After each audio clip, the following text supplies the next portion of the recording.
The second I go in the air, we hear some drilling. Hello, everyone. Welcome to... What day is this? Someone help me. What day is this? Wasabi. Today's Tuesday, man. It's always Tuesday. Is it? I don't know anymore. You know what? I actually feel the same way. Like, the days are just, like, flying by. They're flying all right, but I don't know it. I don't know anymore. Sorry for the noise. No, this is a professional podcast, so, we always keep it... Yes. 100%. 100% real. So I'm gonna mute maybe. No, he's done. Hi, Wasabi. What day is this? Hi, it's Tuesday, April 14. This is episode 20. Gameoverse. That explains a lot. Episode 20. Yeah, that's right. Episode 20. It's... Oh, man. Everywhere I look, Corona chant news seems like it's getting worse. We're number one in the worst way. But we're not going to go there. Jersey's fine. I mean, only 12, only 360 people in Atlantic County got affected, and that's it. We're good. Everyone else panicking like a motherfucker. How are you, Rick? Welcome back. Yes, I'm back after like a 2-week hiatus. Yeah, that wasn't on purpose. Just shit got in the way. Corona Chin got you? No, I'm fine. In fact, Arizona has some of the lowest infections, so yay! That's good. But nobody fucking takes the stay-at-home order seriously, so it's not going to stay that low forever. Who does? Who does? Everyone's antsy like a motherfucker. Yeah, it's they should learn about anime. But no, it hasn't been too bad for me. I've just been keeping busy with like games and stuff, and my wife and I have been like redecorating the house, trying to make it look a little bit nicer since we're going to be stuck in here for a while. Redecorating, yay! Wasabi, what have you been doing before we get into what we've been playing? Not a damn thing. Not a damn thing. All right, now we're going to talk about what I've been playing too much. You guys want to talk about Fallout 76 or the emo game? I mean, I don't want to talk about Fallout 76 at all, so let's go with the emo game. No, we got to talk about it. There's people in the game. The new update came out today. Yeah, I was gonna grab that update. So is the game good now? Yes. No, I didn't even know there was an update. No, it's really, good. There's people. Okay, there's people, but does that make the game good? It makes it okay. I mean, I went on quests and did things that I didn't want to hate life. I mean, I'm not gonna drop like. Is the game still $60? I'm not gonna drop $60 for a game that's good. I advise not to do that. I'd advise not to do. I think it's for like the super deluxe edition on Steam is $60, but I don't advise to do that. It's 40. It's 40 on Steam just for like the standard. Yeah, I mean, I wouldn't advise that either. Yeah, fuck that. I'm fine. I've been playing it on the ye old Xbox, and there's people, you go on missions, man. It feels like Fallout again. And you can actually trade your shit and they give you cash for it. And it's like, yes, finally.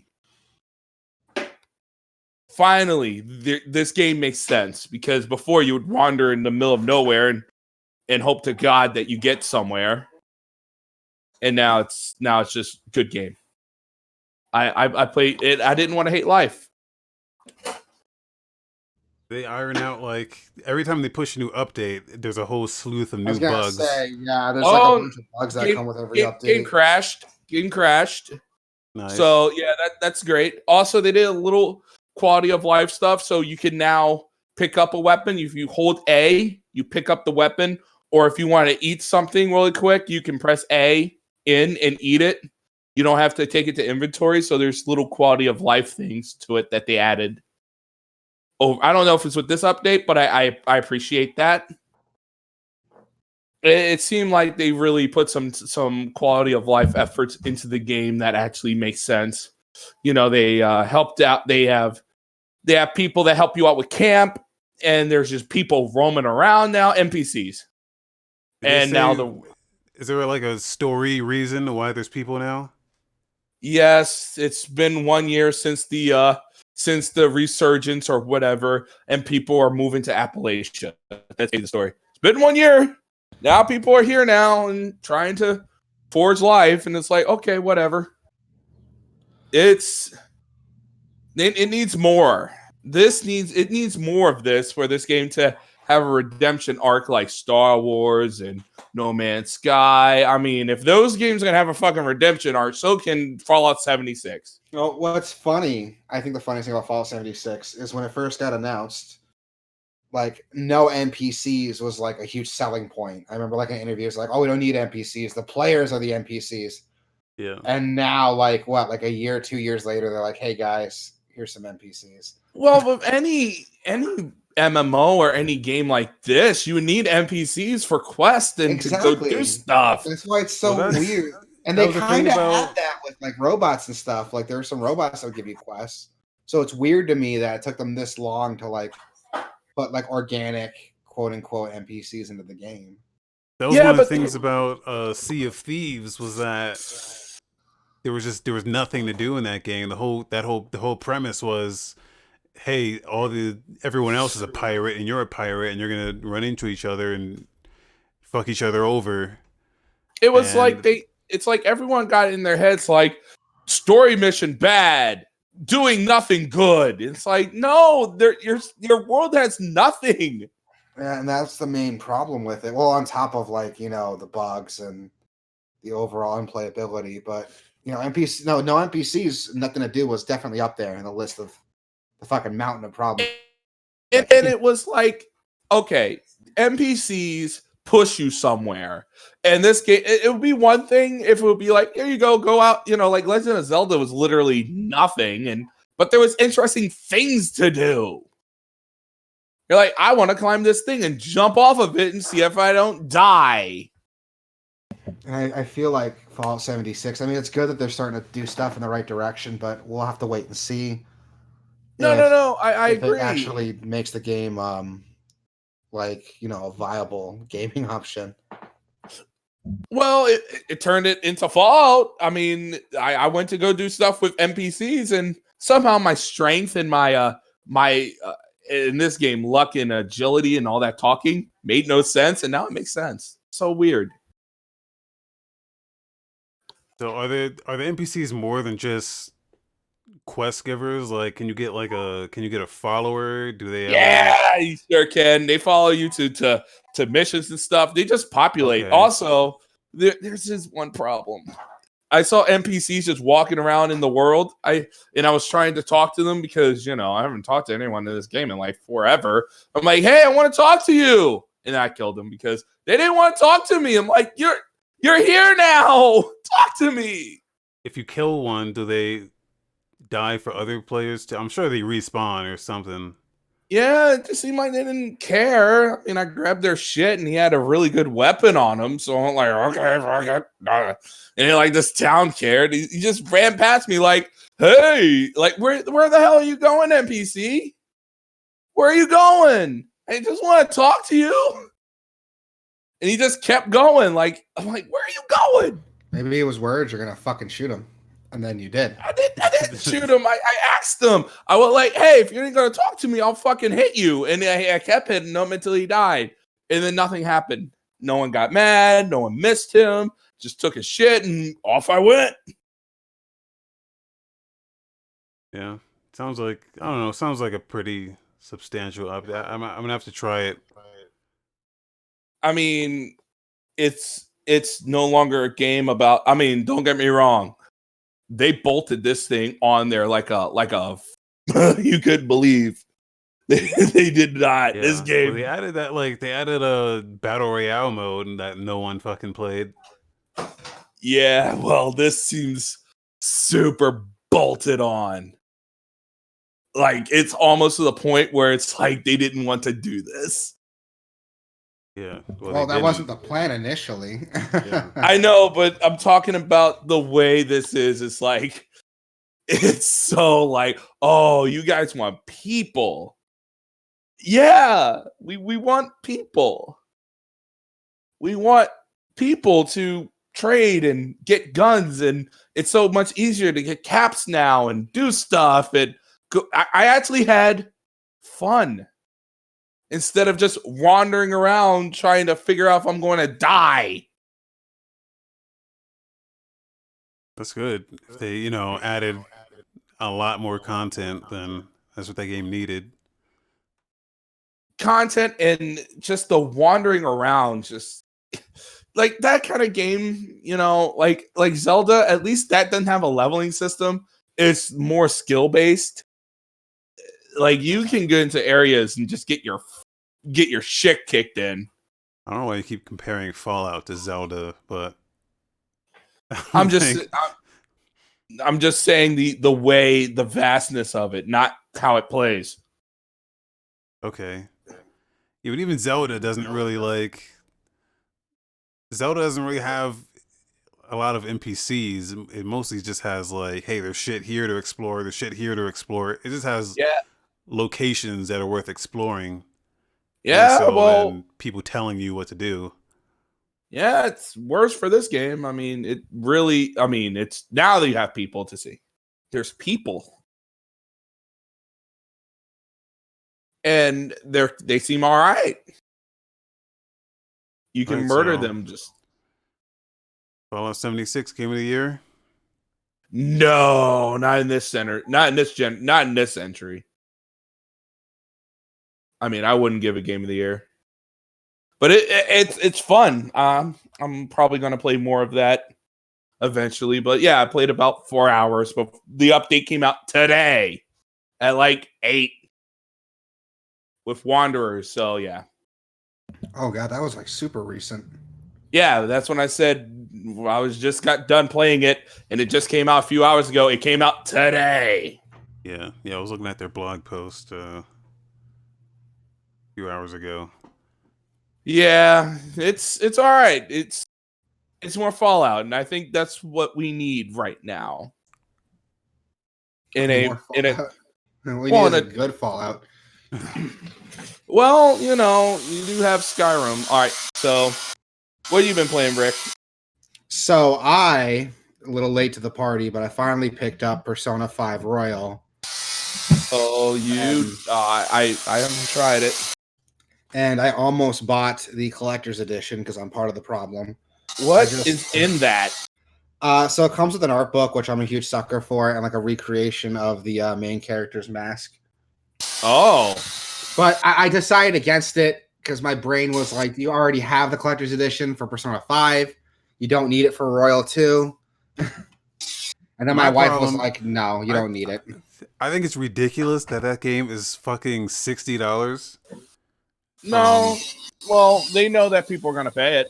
Well, of course they're going to pay it. It's just ridiculous. I mean, sure, people are going to pay for it, so charge them for it. But, I cannot justify... It's so much more, though, for the game. Like, from the beginning, there's so many extra mechanics, more persona, a new party member, more confidants. Like, it's almost like a different game. It's crazy. Oh, really? So it's not the same game twice? No, in fact, they added a new grappling hook. There's like another layer to explore dungeons and stuff, and all the levels have been reworked to include that grappling hook. Oh wow! So okay. It's a pretty big difference. Like I was concerned too because I was like $60 for the same game again, but I'm also the kind of guy who you like Persona. I love Persona. I'm also the kind of guy who bought Street Fighter 4 and then Super Street Fighter 4. Yeah, who didn't? But it's not like that. It's not like it's not like when a new game comes out and a year later, here's the Game of the Year edition with all the DLC. No, this is it's a new game. Like there's so much more stuff to it. Are you deep into this? I'm about 17 hours into it, and I just got it. You're not a couple days ago. Okay, so you probably just got past the first, I beat the first palace on my way to the second, and already there's like differences in how Mementos works. There's a bunch of quality of life improvements to make the game better. It's a new game basically. Well, that's great to hear. Yeah, it's a huge upgrade over the first one. I ran out of money to buy it, but I want to check it out. It was between that and Doom, and I almost bought Doom, but I was like, nah, I gotta give it to. I need an anime waifu right now, so I gave it to Persona. Well, I bought Doom. So it's not. I want Doom so fuck. That's my next game. Trust me, that's my next. Well, so is Persona. I mean, I'm so glad we still got video games. Yeah, that's your cat sounds like a rooster. Is it confused? She's a loud cat, a listener. Yeah, I know it's a loud cat, but is it a rooster? But Persona 5 Royal is good. If you like Persona 5, I do. You will love Persona 5 Royal. Just there's so many improvements to the game. Like even Mementos is better now, which is awesome. Like there's incentive to grind through Mementos, which is cool. I always like grinding through those. Well, here's what's cool. So, like a little spoiler, there's this new kid, this new NPC that shows up in the game. I don't know what his deal is, but he shows up and he says he wants to collect these flowers in Mementos. So as you go through Mementos, you can find these flowers, and he sets up like little stamp points. And if you stamp like all of them for that like little section, you get like a little prize, and you can exchange them for goods and services. But what's cool is that once you leave Mementos, those stamps you've made, the flowers you collected, they disappear with you. So those bonuses you get, it's stuff like extra XP, better item drop rates, items to restore your mana, your SP. Your SP, yeah. Yeah, and it's so cool because like there's incentive now to keep going because it all disappears when you leave. And I caught myself like, oh, what can I exchange these stamps for? And I was about to leave Mementos, and I was like, oh, I have enough to get an XP boost for the rest of my stay here, so I'll just keep going. Those SP things you get later from that doctor was such a lifesaver. Yeah, and you can get them earlier in Mementos now by trading in the stuff. And so there's the incentive to like keep going because that shit all goes away when you leave. So there's that incentive there to like spend this stuff so you can keep going, and especially when you get bonuses like extra XP for the rest of the time you're there. It's like, well, now I gotta keep going if I want to take advantage of that extra XP. I get the whole SP thing, but once you got that, and I just want to beat I don't know. I get people like to maximize their days, like make everything count with their days. That's how I play, and a lot of the changes, the quality of life changes definitely help. Like I went through Kamoshida's palace in one sitting. Right. Because like all the little bonuses they put in that too. Like there's these secret treasures you can find. Every time you find one, it restores a little bit of your SP. I guess for me, I want to finish these palaces as soon as possible. I'm the same way. I get how some people go like, that's bad, don't do that. Like for me, I'm like, if I could beat the palace in one day, I would. Exactly. And that's how I play too. And it's great because there's incentive to do it now. It's not as big a pain in the ass as it was in the first game. And I love that. And there's a bunch of other little changes to little bonuses I'm not going to spoil. There's a new character who's really cool. I want to know what her deal is. Like there's a lot of cool little changes, and it's definitely worth $60. So this is from someone who played the first game. So I beat it twice. I've dumped like 200 plus hours in the first one, and I'm still like, I feel I got my money's worth. So is this the Mario Kart 8 Deluxe of Persona games? If Mario Kart 8 Deluxe like added even more stuff, yeah. Yes, it added new mechanics and dude, this is insane. Like the whole game is like different from the ground up. Like the story beats are the same, but that's about it. The palaces are different. There's new characters, new confidants. There's new ways the game works. They've retweaked the combat system, so now like ailments, causing ailments on enemies aren't useless. Because in the base game, the meta, the most efficient way to like finish bosses and enemies were to hit them with weaknesses. They weren't weak to something, cause status ailments like lowering defense, lowering accuracy, and boosting your parties. But other things like causing poison, causing sleep, causing fright, those were kind of useless. There's no reason to use those on bosses. Now there is, because you get an extra little attack boost if you hit someone after causing an ailment like that. So that opens up another once more when you're fighting. It's really cool the way they changed it. Like it's so much better now. It's a lot better now, and it's worth the $60. And this is coming from someone who played Persona 5. I played it to death twice. I have over like 200, 300 hours in that game, and I feel like I still got my money's worth with Persona 5 Royal. Well, sounds like a royal treat. Yep, it is. Yeah. On the awesome. Royal Raceway. I have to grab it. I've only played a little bit of the PS3 version. But, we know how. Yeah. Oh, you played the worst one. Yeah. Well, yeah. Oh, another cool thing Persona 5 Royal does. So Persona 5 had a bunch of DLC that came out with it, right? Like a bunch of character costumes, item packs. If you buy Persona 5 Royal, you get that DLC for free. Bikinis. That's what it's cool stuff. So it's cool stuff like Bikini. New persona, new costumes, and they're exclusive persona from like past games, like the protagonist persona, school uniforms from other games. And if you're wearing those uniforms, it changes the music to match those older games when you're fighting. That's pretty cool. Yeah, it's super cool. And you had to pay for those separately when you had Persona 5. And now in Royal, you can download it as like a Persona 5 Legacy Pack, is what they call it. And it has all of that included. Is Signs of Love in the game? Signs of Love is not. Oh, it only changes the battle music. It only changes the battle music. So Reach Out to the Truth plays out if you have Persona 4.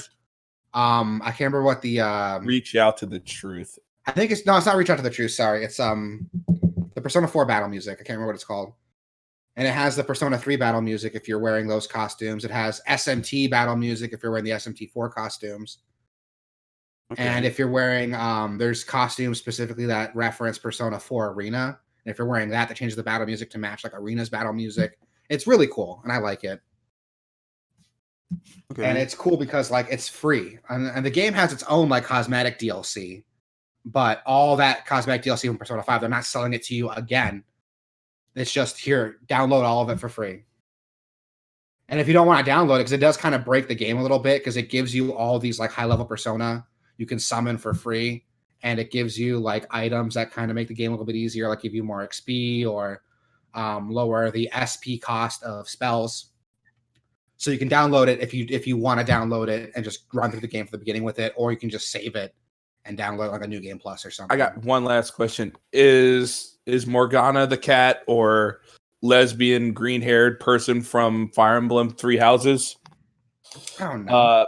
Is really annoying when you try to go out? Oh no, they cut that back substantially. So Morgana doesn't fucking tell you to go to sleep all the time now. So that's another feature. Like that already is worth like $60. Hi, go to bed. Basically, and she doesn't do that as much anymore. It's a he. Yeah, he. It's a female voice actress. I got him confused. Yeah.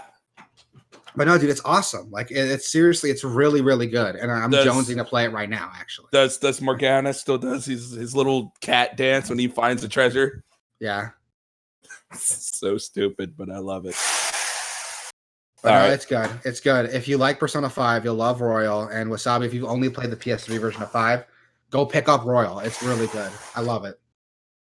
Yeah, I need to check it out. I'm overdue for fucking. It's just I don't use my PS4 as often as I used to. It's really only. I mean, now that DJ Maxx is on PC, I have really no reason to turn it on. I'm the same way. That was it. For so long. Yeah, that's another reason I picked Persona 4 or Persona 5 Royal over Doom. Because I know if I bought Doom, I was going to buy it on PC, and I wasn't going to touch my PlayStation at all. Yeah. So I got that, so I have something I can play on my TV, on the couch. Especially since working from home, I'm on my computer all day anyway. And it's exhausting. Even just to play a game, it's exhausting staying in the same place all day.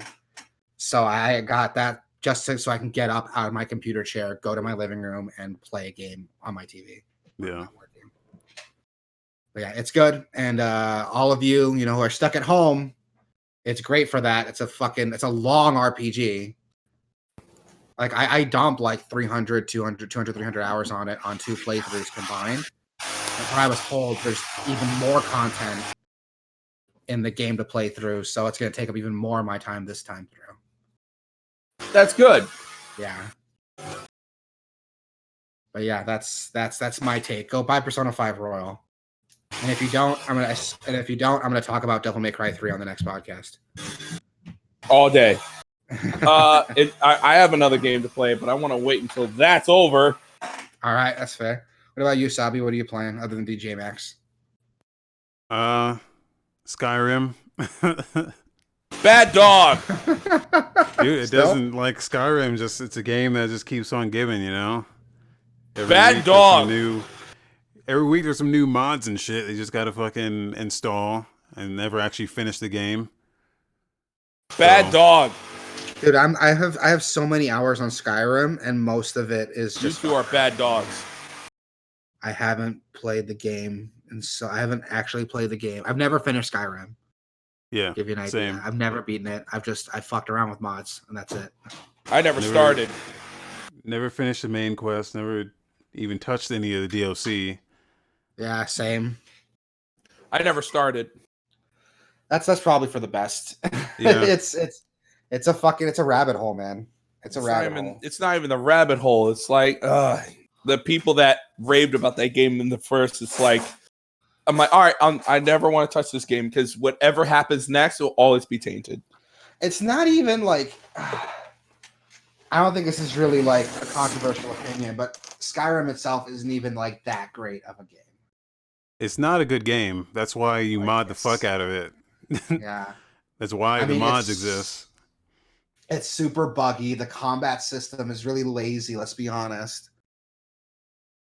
Yeah. And then there's not much to it, really. Like, there's not too much variation from how you play the game. And it's the level up system has no consequences. You can just put points in whatever you want, whenever you want, which is cool because you make the ultimate like badass character. But there's no penalty for like going down like a wrong path. You know what I mean? Yeah.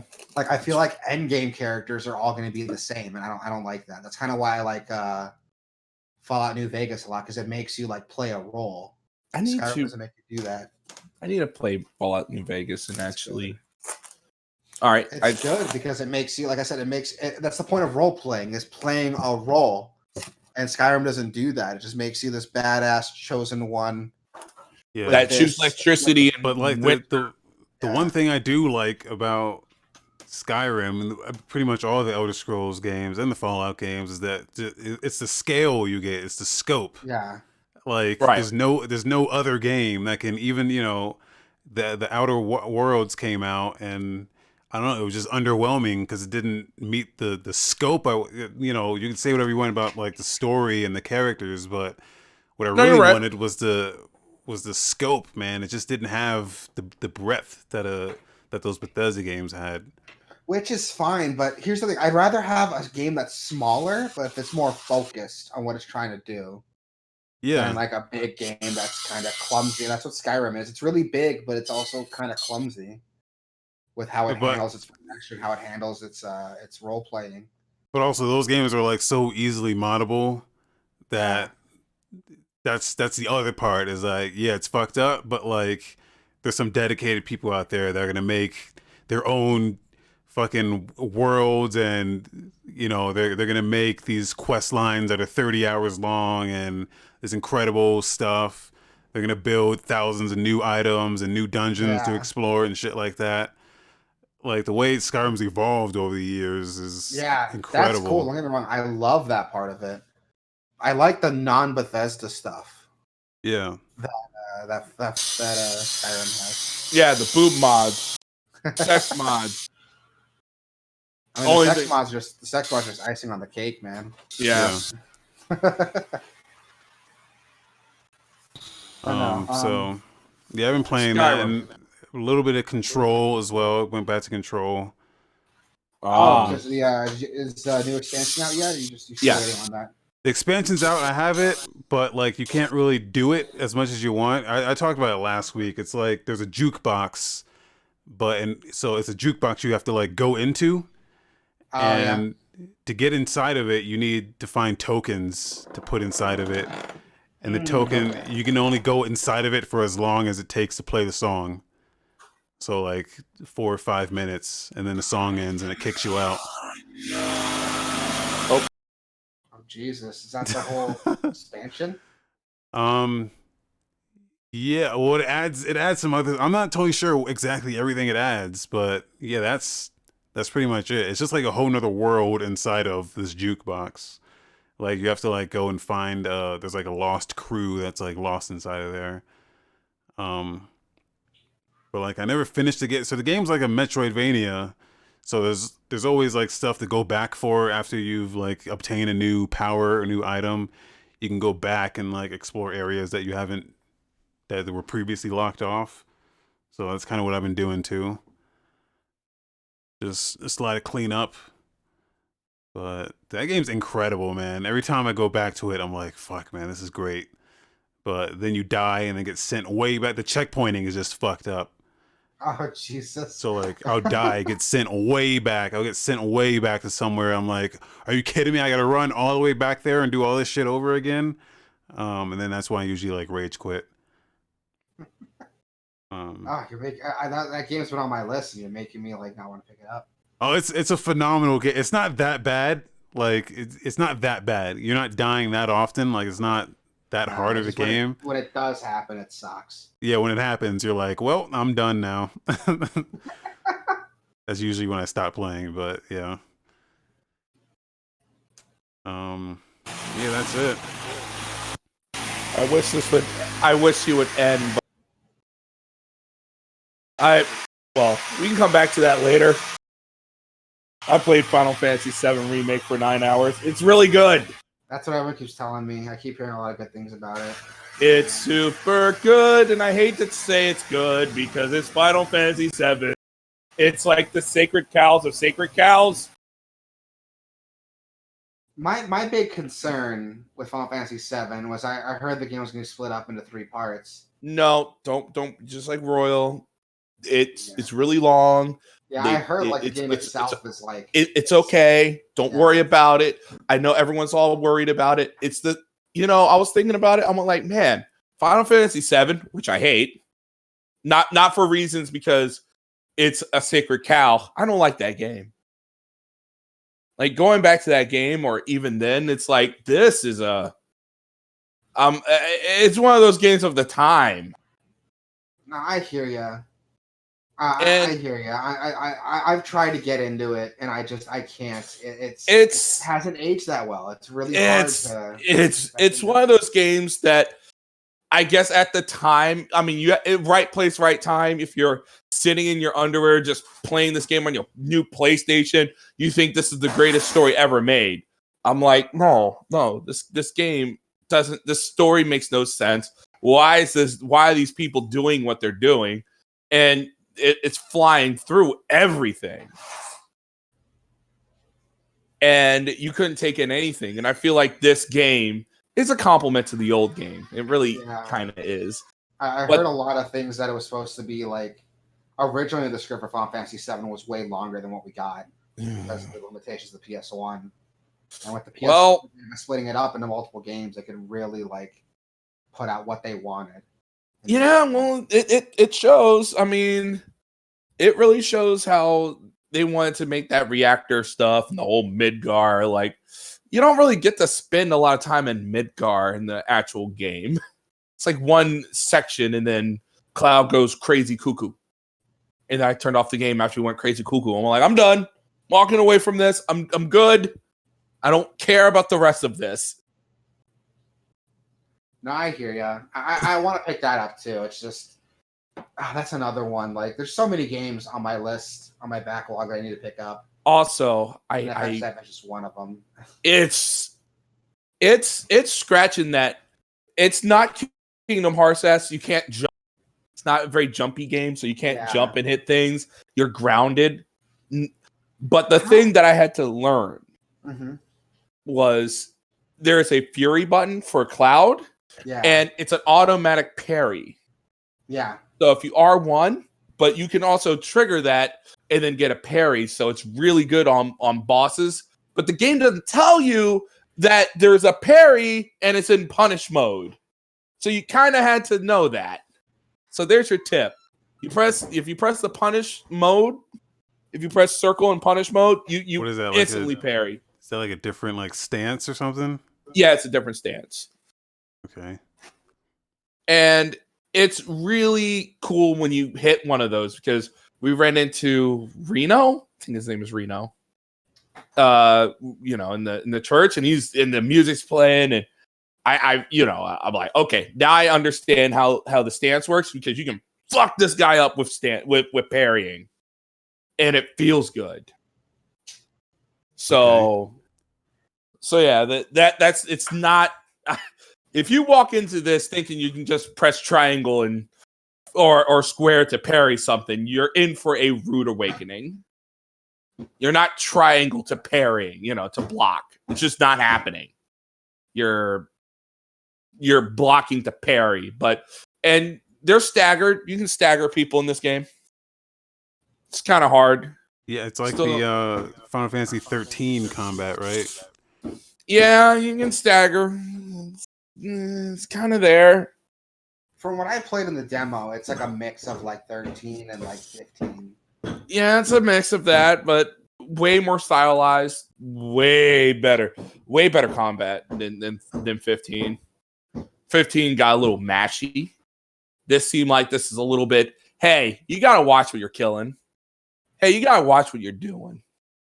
But no, the game is fantastic, and everything you like about Final Fantasy VII, which is not a lot. Like, let's, it does. I mean, that game kind of was revolutionary for many things, so. No, it wasn't. It really wasn't. Okay. I mean, Cloud looked like Popeye the Sailor Man, and people were like, yes! Dude, that's not the point. Like, the point was, like, how big that game was when it came out. Oh, it was huge! Like, the scale, just even just, like, how it was made, like, you can look at it and go, like, games weren't doing what that shit was doing at that time, especially RPGs, which was, like, it was just text, fight, text, fight. Like, that game added so much to that genre, and even non-genre stuff. It's like the Metal Gear Solid of RPGs. Now. With that said, this game made me understand how great that game is. With that said, the way they built the world and the way that game is, people like that game and cry over bullshit because there's something there. And they're not crying because there's nothing there. They're crying because there's something there. And also they're pussies, but that's neither here nor there.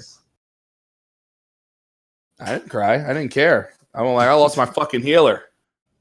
That's what I felt like. I lost my healer. You murdered my healer. I'm gonna fucking kill you. It at that point where we got there, it made no sense to me. Like, I know it sounds like I'm playing this game, but like, you didn't read anything. I'm like, I didn't care. It felt like a blur. But no, the game walks you through it and tells you all about, hey, these people live in the slums. Hey, this happens because of this. Hey, this person's evil. Hey, this is a story beat. Hey, we're doing this because of this. Yeah. It's very slow going, but it's holding your hand, telling you this is the story we want to tell you. So did they add any other like new mechanics? Because that's the first time I heard about like a stance system. I had no idea that was in there. Well, Materia's back. The Materia, work in the same way. You just slot it into a. Yep, exactly that way. You just slot it in, and you can have your healing materia, you can have your fire materia, and there's materia in the level that you can find for different boosts of stuff, and it's it's really good. Also, weapons, you don't get to use that big big ass sword if you through the whole game like you did in the last one. There's other weapons in the game you can get, and they level up with you. And if you want to level up that sword or other weapons, it levels up with you. So it's not one. If you favor one weapon and you want to switch back to another weapon, it will level up with you. So okay, that's new. The Buster sword will level with other swords. So it's not completely trash. So even the weapons you're not using will still level up? Yes, the weapons you're using will still get the SP bonus that you're not using. That's cool. So there's no weapon that will have like, I'm using this weapon because it's overpowered. They'll all be powered the same and they use different attributes. So one will be you like reason to keep old weapons. Well, yeah, old weapons, or if you favor another weapon or not, you can go back to that and not worry about like, oh, I have to grind this weapon up. You just have the SP and you can go. Well, I'm saying like you keep your old weapons because like is there any reason to keep your old weapons? Like I don't like think this weapon's good against lizard people, so I'm gonna use that. Or Yes, but they level up differently. They might have a different tree to them because one might have fire element or freeze elements, or you can heal people. I don't think you can sell your weapons after you bought them. You can sell everything else. I don't think you can sell weapons. So you always have them anyway. Yeah, you'll always have the weapons you buy.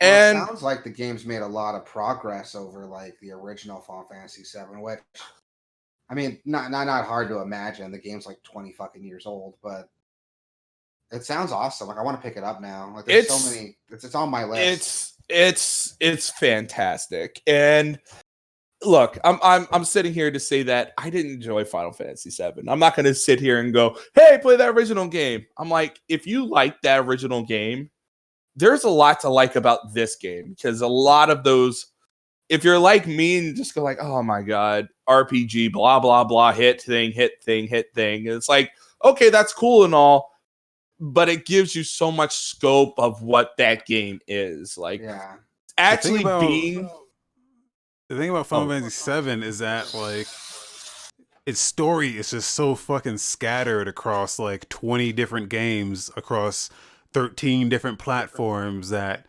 in movies and animes and shit like that it's hard to get the entire story in just one one go. I get it. Like this is the game. Crisis Core on PSP is like it fills in a lot of the fucking missing context of Final Fantasy VII. Like it tells you where he gets the Buster Sword. It tells you like a lot of shit that's just like, oh, okay, that's where this comes from. I played that. That was a solid game. Yeah.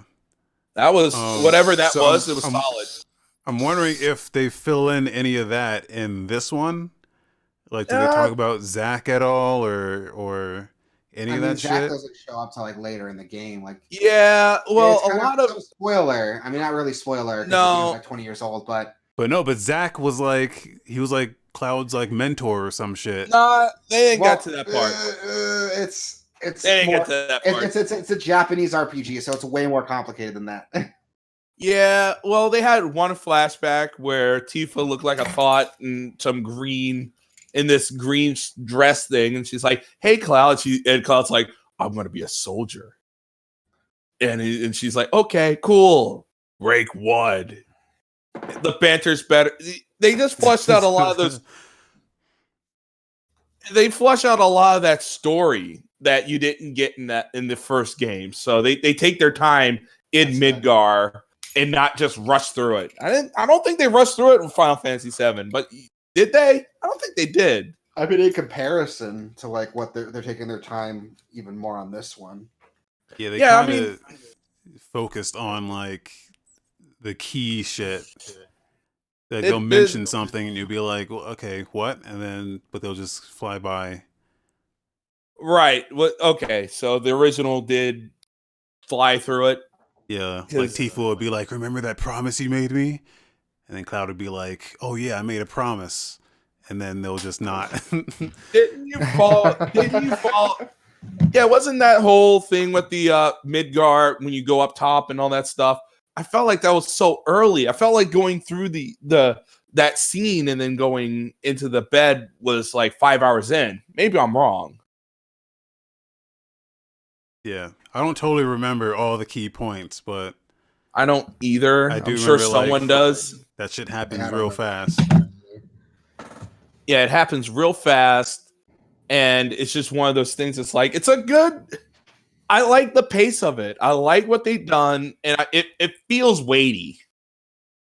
And when that third game or second game, so if this all in Midgar, isn't the next one Cloud goes nuts or some shit? And it's like, okay, whatever.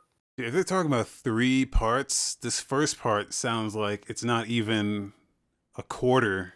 The whole first part takes place in Midgar, which is fine. That's a significantly small part of even the first disc. That's what I'm saying. Yeah. Like 3 parts sounds small, unless part 2 and 3 are way bigger. But like we're not even talking about like the Cosmo Canyon or any of the Red 13 shit. Well, he's on this, right? Red 13? Red 13. He's the that dog I didn't see him yet. motherfucker. Didn't see him yet. Cosmo Canyon and. I mean, it's cool that Reg is more of a character. It's cool that they're fleshing out Briggs. It's cool they're fleshing out Tifa and all these characters. They're flushing out these people that need to be flushed out. Yeah. Because by the end of this, it should be, I don't think the scene where everyone remembers is about to happen, but whenever that is on PS5, it's gonna be crazy. Yeah. Yeah, I want to try it. I want to play it just because like I could never get fully into the original. I never could either. Dude, I'm okay, so I'm not alone in this.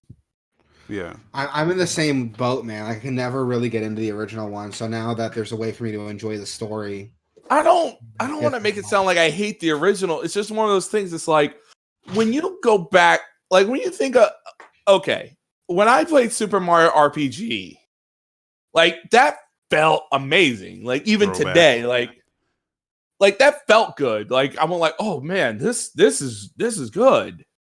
When you play Final Fantasy VII, it just felt it just didn't make too much. Is fine. The game's mostly fine. It's just Right. I don't know what it is. For me, it's the whole like you hit me, I hit you combat system that just feels antiquated. Like at least Super Mario RPG, it gives you like, hey, if you hit A when Mario does his jump, you do like critical damage, or if you hit the R trigger when Xeno does his gun, you do critical damage. Like Mario had like extra Mario shit in it that was like just added to the fun factor. Right. But even then, like I'm weird with JRPGs. So I'm someone like I can't just play like a traditional like you said, I hit you, you hit me. Yeah. JRPG. I need a little extra. That's why I like Persona and SMT so much. Wasn't really I hit tactics. You. Well, it wasn't like I hit you, you hit me. It was more like I hit you, bar. Then you hit me, bar. That's what I mean. Like there wasn't too much strategy outside of like I hit you, you hit me. I mean, every once in a while you're like using magic to keep everyone topped off and to do some damage, but I'm talking like compared to games like Persona or SMT, how they have their press turn system. So there's a lot of strategy involved. They're not just hitting the attack button over and over again. Games like Bravely Default are another great example. I love Bravely Default. I love Bravely Default, and I think turn-based JRPGs can work again if they had like a little gimmick like that to work to play with. Yeah, I mean, those games are Final Fantasy, Bravely Default. Like if it kept continuing as turn-based, or that Octopath Traveler, because it's on PC. But no, I'm not shitting on like turn-based games, but there's a way to like make turn-based more fun and engaging. Also, this is coming from me. The music's good. It's really good. They did a good job with it. Yeah, well, the music was always good in that game. Yeah, I know that part, but they made it better. Yeah, the music fits. That's like good. it you know that scene in the bike that people. How was that? The bike scene. It's iconic. The iconic bike scene where you battle people on the bike. Yeah, I heard that part's really good in this one. Oh, it's incredible. I need to pick it up. Oh, Okay, you convinced me. I need to the pick music in it, in that bike scene, makes the fucking scene. You convinced me. I need to pick up that game now. Oh, it's. I'm thinking I should wait for that game to hit PC. Which is probably next year, which I'm like, I would play through that game on PC. Yeah. That might be what I do. Just wait for it to come on PC. That game running at, well, actually, it runs really good on PS4. I make it sound like it runs like absolute crap. It runs fine. Yeah, but what if it could run in 8K at 144 frames? Can your rig even support 8K at 144 frames? No, I don't even have my TV is only 60. Dude, I you ever seen Linus try to make an 8K setup work? It seemed like a nightmare. Yeah. But that stuff's not really made for that yet. We'll get there. That fucking 8K shit was a nightmare. He had to run like 4 HDMI cables to like 4 cards and shit. This is a long time ago. And we're talking like cards that have like 12 VRAM in it, like AMD cards and NVIDIA cards. It was, and then you had to portion off half of the screen. Sounds like a nightmare. It was such a nightmare to just get Annos 2021 to work. And he got it to work, and it ran at 40 frames a second. Then he tried Tomb Raider, which ran at like 12 frames a second. Just the power of running 8K is insane. Oh boy. So yeah, Final Fantasy VII Remake. It's fantastic. And it being in parts, look, Harry Potter was in parts. Deathly Hallows Part 2. Mm-hmm. Let's hope it ain't that. Let's just hope Cloud doesn't kiss Dumbledore or whatever Voldemort did at the end of Part 1. When do you think Part 2 comes out? 2025. Okay. Well, my theory, because this game suffered a lot of engine changes, and that's what took it so long to come out. Now that they have the framework going, I expect we can probably see the other parts coming out every 2 years. Yeah, it's also Square Enix. It is also Square Enix. They had a framework. I mean, that was the whole point of like their Nova Chrysalis. Yeah, and then they fucking scrapped that because they realized it didn't work. Also, it worked well for Final Fantasy 15. You would think. And then they didn't bring it back for FF7. Yeah, they did all that work. And then Kingdom Hearts. And then Kingdom Hearts was running on Unreal Engine. What the hell? Yeah. So was FF7. Was FF7 on Unreal? Yep. Okay, whatever. Everything just running on Unreal. And now they got the framework going. They got the ball rolling. It shouldn't be too long a turnaround between games, but we'll see. It's Square Enix. So there you go. Final Fantasy Remake. I got me a cool little theme. Chocobos. I think she's pregnant or anything. I'm enjoying it. And yeah, I got to. And also her name is Aerith, not Ares. Aerith. So for all you people out there, they picked a side. It is now Aerith. Deal with it. Yeah. Right on. And other news. That. Yeah, there's a lot of people butthurt about it. Well, it's because like they never fucking agreed on like a good translation. Because like some comics would be one way. I like saying Aerith. I think that's better. That's why I grew up with it. Yeah. The first time I heard it was in Kingdom Hearts because a bunch of Final Fantasy characters show up and they pronounce it Aerith. They just show up. So that's they just show up. Yeah, they just show up. They come in, they're like, "What's up?" and then they leave, and then Disney takes the forefront. Especially with Kingdom Hearts 3. Oh my god, there was no Final Fantasy characters in Kingdom Hearts 3. They just didn't show up. They wasn't invited to the party. Mickey says you're uninvited. Basically. But they always pronounced it Aerith in Kingdom Hearts. I wonder was that Disney's call to say you can't invite these people in this game? I don't know what it was. Is it Titus or Titus? So here's the thing: in Kingdom Hearts, it's pronounced Titus.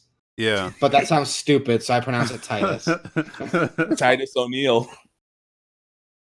I think Titus. I know it's pronounced Titus. People are gonna correct me. It's Titus. Yeah. I know it's Titus, but Titus sounds fucking stupid, so I'm gonna say Titus. Yeah. Also, the first time you see Aerith's house, Aerith's house, oh, it's amazing. It's a good little moment. I know they show it. I know they show it in the original game, but it gives you more brevity to it. Also, there's more to the game clocks in like 30 to 40 hours, but there's more to do. So if you want to go do stuff, you can go do stuff. So 40 hours for whatever this is seems good. Yeah, I'm glad they decided to really flesh everything out and just try to make this like a one-stop shop for your Final Fantasy VII needs. Because I don't know, I don't want to have to play Dirge of Cerberus again to know what happens to Vincent and shit. God, I'll pick it up. You convinced me. I'll pick Dirge of Cerberus Final Fantasy. And then what were you? And side note, other bit of news. Did you guys hear that ESRB is adding like random loot boxes to their rating system now? Yeah, I saw that. Overwatch got it. Just was like, loot boxes are in this game. Which I love that. I love that. Because it gives the whole point of the ESRB system is to tell parents like what their kids are going to get into. Yeah, but they really didn't want to. They're not telling them the whole thing though. It's kind of like it's just there. I added this to the doc. They're not like they're trying to skate around the fact that it's fucking gambling. Yeah, they don't want to say that it's gambling or any of that stuff, but it is. It's when you pay real money. They label it as so what they're putting on the boxes now includes random items. Oh, is that all it says? Yeah. Yes. Wasabi's right. It includes random items. That's all it says. They're not saying, hey, it's loot boxes or hey, there's gambling mechanics. It's just includes random items. Well, I thought the exact wording was like contains in-game purchases for random items or something like that. Yeah, so the in-game purchases, they added that like a couple months ago. So that they had already done, but now under that, they're saying, okay, what kind of in-game purchases? And then they're putting includes random items. Okay, so I mean, like, it doesn't outright say, hey, there's gambling in this, but if there's in-game purchases for random items, still scuzzy. I mean, that's implied. It should be more obvious. That's something we know looking at that, but like if a parent sees that, they don't really know what that means. I see what you mean. Like they need to be more obvious so that parents, people who aren't gamers know what they're looking at.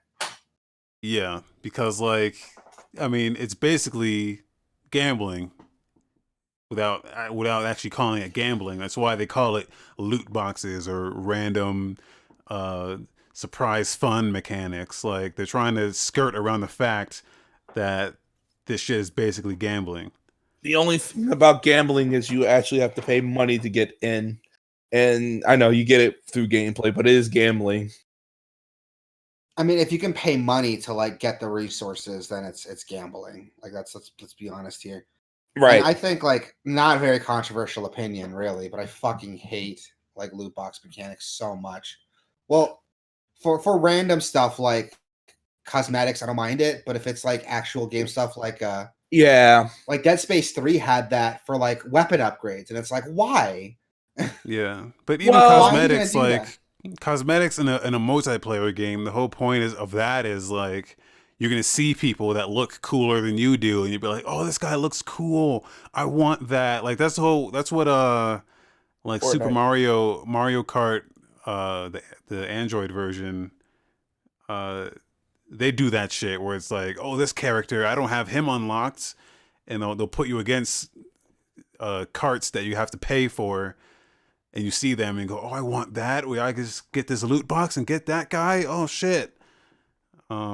So it's still scummy in that way, even though it doesn't give you a gameplay advantage. It still manipulates you into thinking, oh, I want that because this guy has it. He looks cooler than I do. Still manipulative, but yeah, no, I hear you. It's so frustrating to see that it's become so common that it's actually the ESRB's like noticing it and doing something about it. So that's good. It's a good step in the right direction, but it doesn't like solve the problem yet. I just wish when it came to loot boxes, there's nothing. The only bad thing about them is you have to pay real money for them. Like if they had loot boxes, but you could just earn in-game currency just by playing the fucking game like we used to, then it'd be fine. And it'd be like, okay, I got 300 Call of Duty credits for getting 100 kills in one match. I'm gonna go open and see what I can get from this random thing. It's even worse. Well, Call of Duty doesn't have loot boxes. I feel like we're getting a little far away from loot boxes. Like this feels too little, too late. Didn't Black Ops add loot boxes after it came out? I'm pretty sure it did. Like, what do you do in that? What do you do in that scenario? Like, you put on the box, say, okay, this doesn't have anything, but then they add it in later. They're gonna put it on Overwatch, and that game came out in 2016. Because that's where I saw it. They're retroactively adding it to boxes. Yeah, they're retroactively putting it on. Like they put it on their site that says now includes whatever loot boxes. But okay. I feel like if you're going to say loot boxes, just say go the other way and say this requires battle passes. Yeah, but again, like the battle pass terminology isn't something that a non-gamer is gonna know what that means. But who reads the ESRB ratings anyway? Soccer. Well, that's what I'm saying. That's the point. That's the point that he's trying to make is that it's there to educate parents. Like, hey, if you buy this game, your kid can spend real money, and he will be gambling for random in-game items. Yeah, right. To let parents know, like, this is what's in their game. I mean, that's the whole point of the ESRB. Like, you'd be surprised how like little people actually know the ESRB is a thing. Oh yeah, and it's so frustrating, but like that's what it's there for. And if people read it, people take it seriously, they can look at it and look at this game like Fortnite, for example. They can look at Fortnite and say, "Oh, the game's rated T for teen for whatever reason." Oh, but it has like random in-game purchases. It's rated T for teen, isn't it? Fortnite? Yeah, that sounds about right. I think so. But yeah. The point is, like, just to look at it and be like, oh, the game's a little violent, my kid can play this, versus, oh, my kid can, like, take my credit card and spend money on random things. I feel like rated T for teen is such a, back in the day, what was a T-rated game? The GoldenEye, and people liked that. And that was a shooter. Most shooters are rated M. I mean, it depends on the game, dude. Like, all the Uncharted games are T for teen. Those are some of the most violent T-rated games I ever played. You want to know a T-rated game? Both of them. Destiny and Halo 5. Really?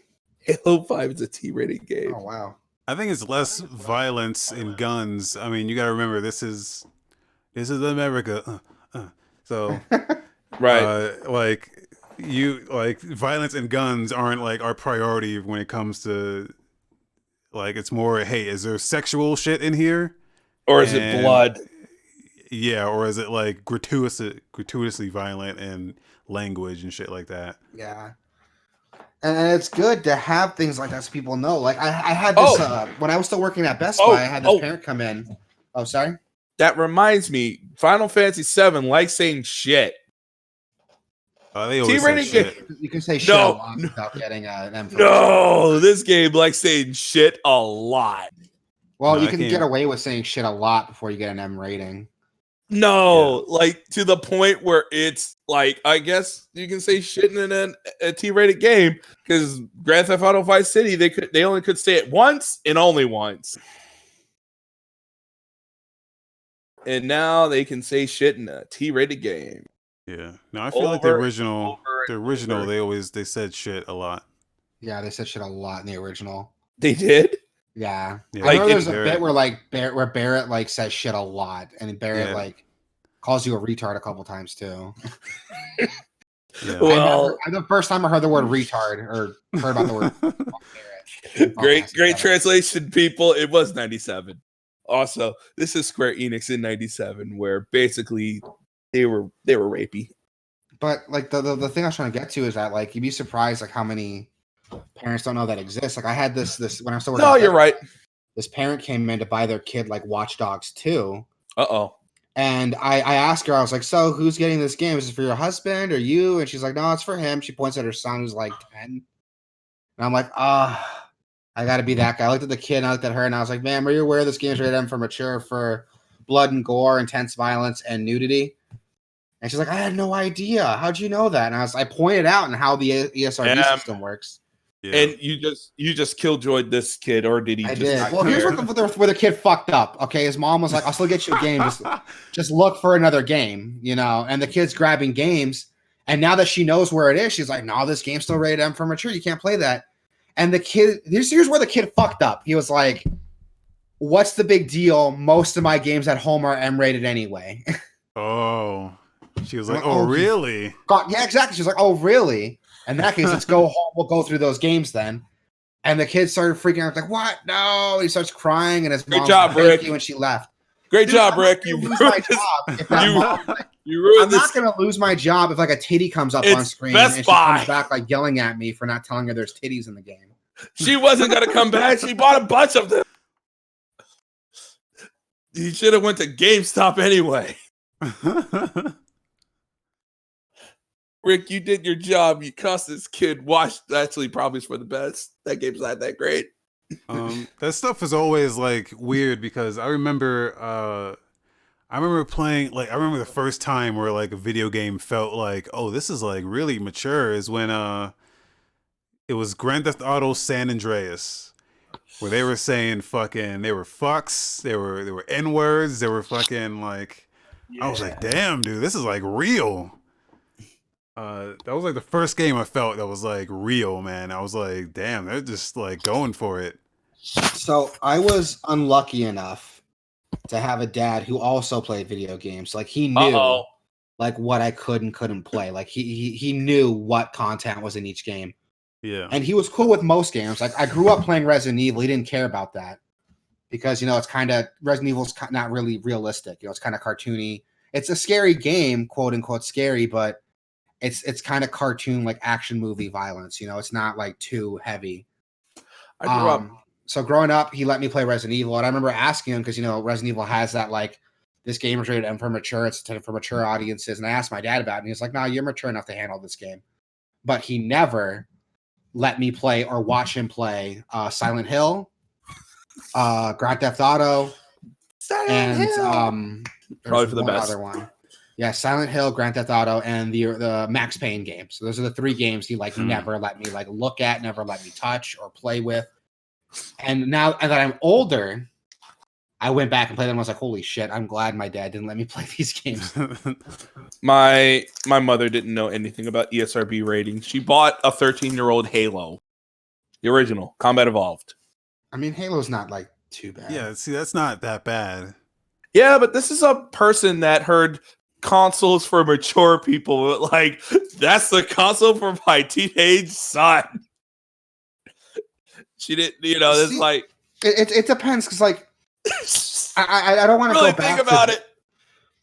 This is my mentality. I know people without kids are gonna be like, they're gonna have a different opinion because apparently if you have a kid, your opinion's better. But my logic is the ESRB rating is there to tell you like what's in that game, and you as the parent should know what your kid can and can't handle. If you want to be the parent who's like, oh, this game's rated M for mature, you have to be 17 to play it. That's fine. You do you. Yeah. But if you're like my parents who like my dad, like he played games. He knew what I could and couldn't handle. He knew me as a son, what I could and couldn't handle. Right. So he knew. That's why he let me play games like Halo, Resident Evil. I remember playing Sword of the Berserk and cutting people in half. And I was pissed off at my dad. I was mad at him. I was like, how the fuck are you going to let me play this game, but not the Silent Hill game? And it wasn't until I was older that I realized, like, there's a lot more shit here. That's psychological horror, though. Yeah. And that's why. Like, as a kid, I didn't get it because you never let me watch him play. So in my mind, I was like, how bad can this game really be? It's really bad. And it wasn't until I got older, I was like, oh, it's a lot worse than like Resident Evil is. No, and my mom didn't. I'm glad. Yeah, and I'm glad he understood that and he did that with me. Yeah, and I know, all parents don't have that luxury. No, not all parents can like keep up with their kids' hobbies like my dad could. No. For. Yeah, my parents would they would look at the rating and go, okay, is this gonna be something bad? But I'd show them that I knew that it was just a game and fucking like I was intelligent enough to not I would show them, hey, you want to watch me strangle this guy with this paper bag? And they'd be like, that's fucking bad, but I don't. My mom. Oh, sorry. This might sound weird. My mom never cared ever, not once, about a video game. Yeah. Never once cared about what was in it. It could be Face Puncture 2000. It wouldn't matter. My mom cared to an extent, but she knew like my dad was the one who was into it, so he knew what I could and couldn't play, and never once. If I said I wanted Grand Theft Auto, we got Grand Theft Auto. I never got Grand Theft Auto. I didn't get to play Grand Theft Auto till I was like, only because this is gonna sound weird. I never played a Grand Theft Auto game until Grand Theft Auto 5. Oh wow! Only because when I was old enough to buy my own games, GTA 4 came out. I was like 17. I could have bought a copy of GTA 4 if I wanted to, but like Gears of War came out the same year, so I bought that instead. You know what I mean? Now that is a game. So like I bought that instead, and so I never got to play GTA until 5. It was my first GTA game, and I went back and looked at the older ones, and I'm like, okay, I can see why like my dad never let me play it. For the same reason. Like there's more in this than anything else. Oh, they were nuts. Yeah. And that's what's crazy about the ESRB, because like you can't just look at the rating; you need to read what it's for. Because like games like Halo, GTA, and Manhunt 2 all have the same rating. Yes, and now one of those games is not like the other. Also, Manhunt 2 is like this gore porn thing. Exactly, and that's why like the ESRB, and I agree with Wasabi that they should be more like upfront about what's in it, because if you're vague with it, that's how companies get away with that stuff. That's how your kid does stuff and watches what you don't want them to do.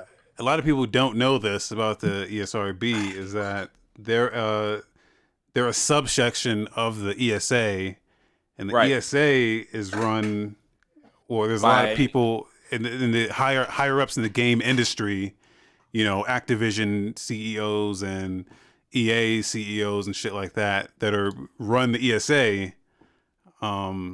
So a lot of them can dictate what the fucking ESRB does to a certain extent. So they don't want on those boxes to say bad things about the games that they're putting out. But also the ESRB is just there to... The ESRB really is just there for... It's just like the MPA rating. It's just there to just go, hey, we're listening, because games back then didn't have a rating at all. And these are just... They're also there to keep the government out, though. Yeah, exactly. That's the real issue is they're trying to keep the government off. They're like, hey, we're self-policing because Joe Lieberman wanted them to police themselves because he was mad at Night Trap, which I played this week. But we're not going to talk about it. It's Night Trap. Which goes to show you that like what a proper rating system could really do. Because Night Trap by today's standards is super tame. Night Trap, back then people were like, ah! Like literally people were screaming their heads off like, what the is this game? Yeah. Like literally, like, you watch it, it's like, oh, this is cheesy as hell. Oh, Dana Plato, vampires. We gotta watch these people while they don't get murdered, and it's now on Nintendo Switch. Wow, times have changed. You know, they promised this game will never be on a Nintendo console. Well, it's on Switch. well, here 25 years later, now it's on Switch. I'm like, okay. Yeah. I'm like, Nintendo, you know, this is the game you said you'll never have. And that, to go back on it, that's why I agree with Sabi that it should be more upfront, and it's never gonna be, because no, you're right. People don't want to say bad things about their games. Did you know this one has the or like Call of Duty Modern Warfare 2 with what? No Russians? Like, this has sensitive material. Yeah. They would never. Yes. The ESA and the ESRB. Yeah, so right. Put that link in the chat there if anyone who wants to read the full. They have a full just article on their blog post about, hey, why are we doing this now, and why didn't we call it loot boxes? And it's just them trying to skate around facts. Always. That's so frustrating. On less frustrating news, PlayStation Now got some new games added onto their library, which is pretty cool. I mean, I don't. How can I say this? I sound like a dick. I don't have PlayStation Now, and it never interested me because I didn't like the idea of having to stream games. Well, here's the thing that a lot of people don't know about it now is that it's on PS4. You can actually download the games if it's on PS4. Yes, they added that a few months ago. It was not all games are streamed. You can download the like the Marvel game, you probably could do that, and God of War. Is it all PS4 games that are on the sub, or is it just?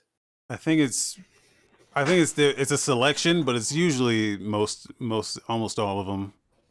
Okay. Well, that's good to know. I got to pick that shit up now. Yeah, so, and they give you a 7-day trial, and I heard it got better. That's good.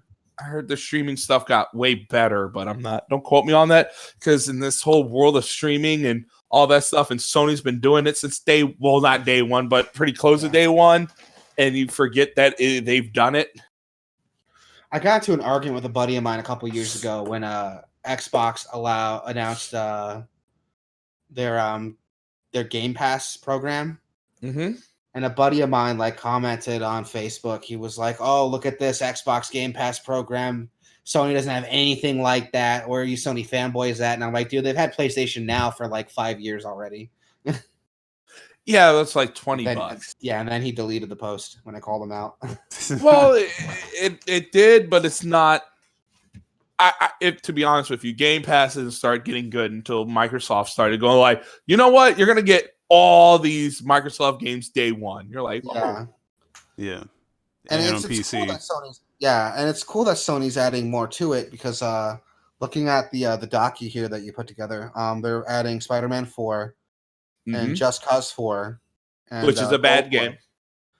I haven't played any. It's not a bad game. I hate Just Cause. You hate a lot of games, though. No, I hate. This game should be a slam dunk. It is literally chicken run with your head cut off. I don't understand. That's what those games always were, though. After you blow up shit, there's nothing to do. I feel like you have a hard time being subjective. The whole point of the game is blow shit up and run around with a maniac. It's not even blowing shit up is one thing, but it's do you want me to blow up the whole island? I could do that, and then they don't give me enough to blow up the fucking island. But those games are also a sandbox to they give you toys to play. They give you the grappling hook shit. Was hey, I'm gonna attach this car to this plane and I'm gonna put jets on it and see what happens. It's fun for 3 hours, and then they tell me oh, go do mayhem, and I'm like, I did mayhem. What else do you want me to do? Do more mayhem. Can I get to the next thing? All I'm hearing from you is they tell you, go play the game. You're like, I play the game now. What do I do? That's what I'm hearing from you right now. It wasn't even that. They didn't give me enough to play the game. It's okay, here's a gun. Go shoot things. I'm like, I shot everything. I blew up everything. The way you describe it, it's like that's like saying Fortnite sucks. I just go shoot stuff and build stuff. Yeah, that's the whole game, just shooting stuff. Yeah, but that's different. This is no, it's not. There's no objective. It tells you go create mayhem. And then you go create mayhem, and it's like, it's not enough mayhem. It's like, I got to get more bullets. How do I get more bullets? I don't know. Go create mayhem. Okay. Those of you listening, we do not endorse everyone's opinion here on Gameoverse. I think Just Cause 4 is a fine game. Especially Raven's opinion.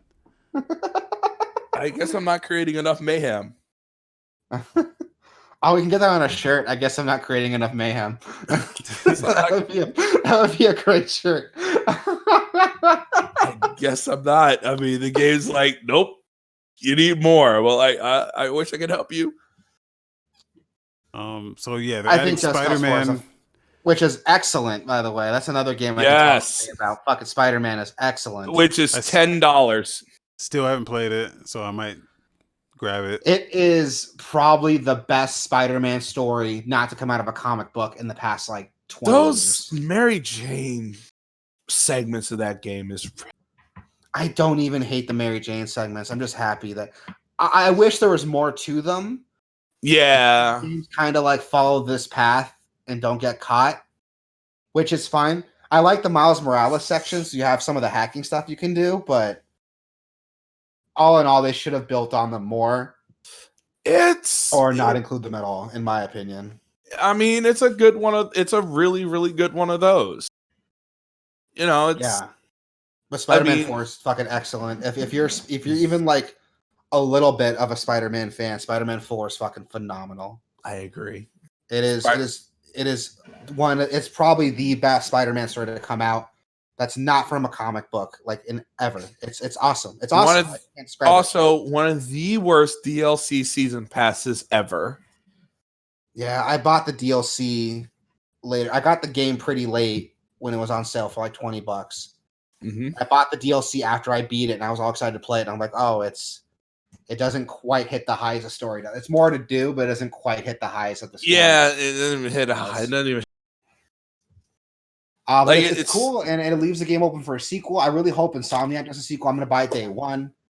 Spider-Man 4 is phenomenal. The ending made me cry. As a Spider-Man fan, I cried. Yeah, that ending was like everything leading up to it. Like the last like 2 hours. I don't want to say, emotional. But it was good. And God, everything about that end is good. And what's up? You'll like this because the game like makes you play through most of the really intense parts.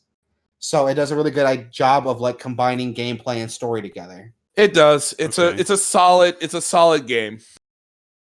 Like I know this is cliche to feel, but the game makes you feel like Spider-Man, not just when you're doing cool shit like fighting bad guys or swinging through the city, but also when you're making like tough choices. Because one thing people don't talk about with Spider-Man, I'm gonna get a lot of topic here, is that Spider-Man works really, really fucking hard. Like he has a sense of duty and he works really hard in what he does. That's why some of the best Spider-Man like stories have him just getting so fucked up at the end. And while a lot of like iconic Spider-Man like comic book panels show him like his costume's torn up or he's beat up, because no matter how beat up he gets, he knows he has to keep working and keep going. But also, and the game really exemplifies that in the gameplay. Well, I'm not going to spoil. Also, Spider-Man is really tough. Yeah, he's not. He is durable. There's this part in the game. I'm not going to spoil for you, but you're fighting a boss, and he says to you, "You look tired, Spider-Man," and he says, "Not tired. I'm just hurt," and he keeps going. And that like perfectly exemplifies like what Spider-Man is, and you feel that. I'm not tired. I'm hurt. Yeah, his quips are great. Exactly, and that's what's so cool about it, because you're playing through that, and people say like, "Oh, the game makes you feel like Spider-Man" when they want to talk about the combat or like the web swinging, but no, like the stuff you do in the game, like it makes you feel like Spider-Man, the good and the bad that comes with being Spider-Man. That parts that make Spider-Man are in this game. So if you needed a reason to like go play, like how old is that game now? Like 2 years old? Also, if you get PSN now, if you didn't play through God of War, I don't know why you didn't, or Spider-Man, it's in there too. Yeah, see, there you go. Go pick it up. Play Spider-Man first. I think Spider-Man's way better than God of War. So here's the thing. Oh, whoa, that's a big a big statement. Now I did play God of War, and that was fucking yes. That was something special. Here's my beef with God of War. And I'm playing through it right now, so my opinion is fresh. Okay. When you compare it to other action games, it feels really clunky by comparison. The story's really good, and I want to play it just so I can see what happens next. But because the game is so focused on being this like cinematic darling and having the camera be behind you at all times, it makes the game clunkier to play than it needs to be. And this is coming from someone who... Here's my thing, dude. How can I explain it? I played a game... if it was something like... If you like... Have you played Hellblade: Senua's Sacrifice? I didn't do that. Like, that was a game that did the same kind of thing. It was like behind the back, third person action combat where you just like... And like you're dodging and shit. And it was very just rigid. That's a game that does it not well, because you can't, the whole thing is you can't see what's attacking you, right? Yeah, and that's my big gripe with it. And I come from I think background of sorry, continue. Oh, but I think God of War does like I think it's some way how they program their enemies. It never felt that if you couldn't see it, you were getting hit by it. It always felt like they would try to like come around you into your field of view to attack you. It always felt that way to me. It never felt unfair. I never got that vibe. All the time getting hit from the back. And I know the game has like that little on-screen prompt that tells you to get hit from behind, whether it's like a long range attack or a melee attack. Yeah. But still, it's so frustrating that I'm reacting to attacks I can't see. How far into it are you? I just finished Alfheim with all those elves and shit. So pretty early in the game, but I got to a point. It got to a point for me where it just like it all clicked. Like I think that's it, dude. I'm just waiting for it to click because like you're talking to someone who loves action games. So I love games I like the original. I like the original God of War. I like Bayonetta. I like Devil May Cry. And the cameras on those, like Bayonetta has like a camera that's behind you. But what Bayonetta also does is that it kind of lets me manipulate the camera without fucking changing where my character's looking.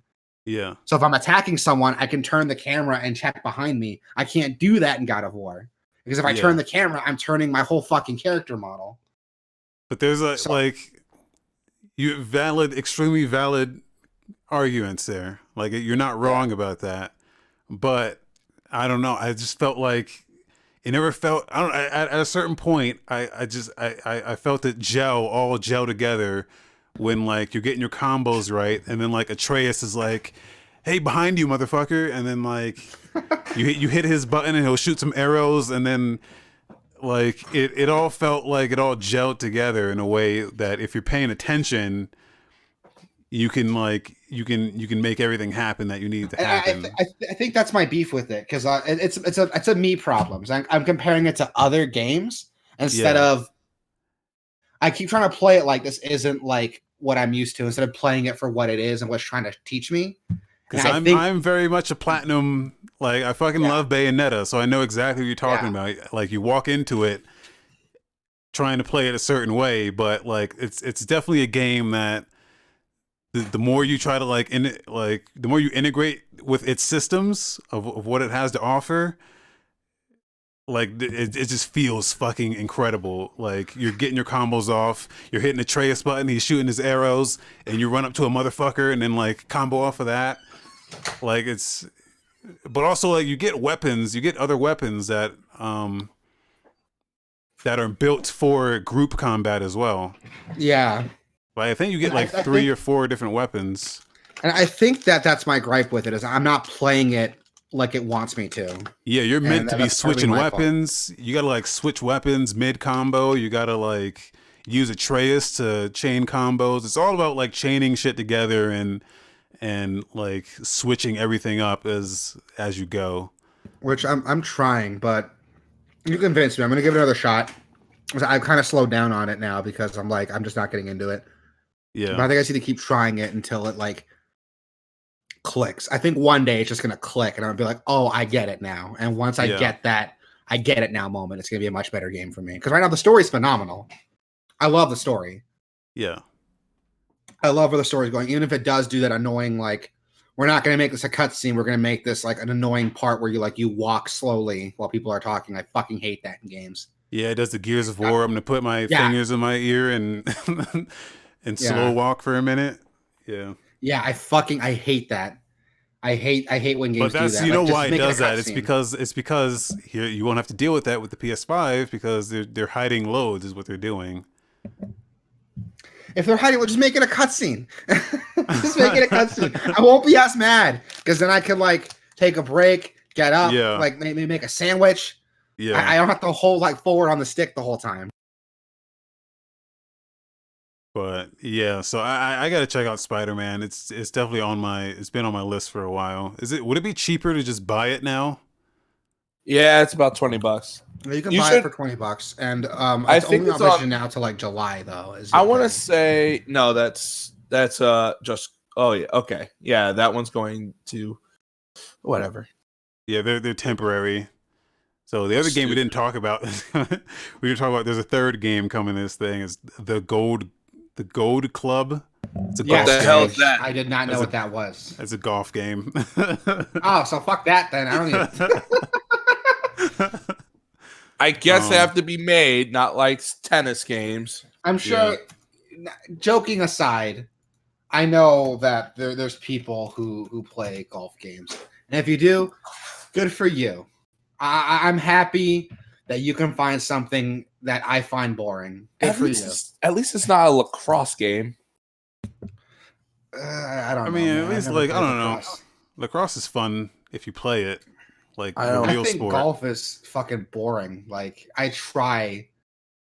I'm not a big sports fan in general.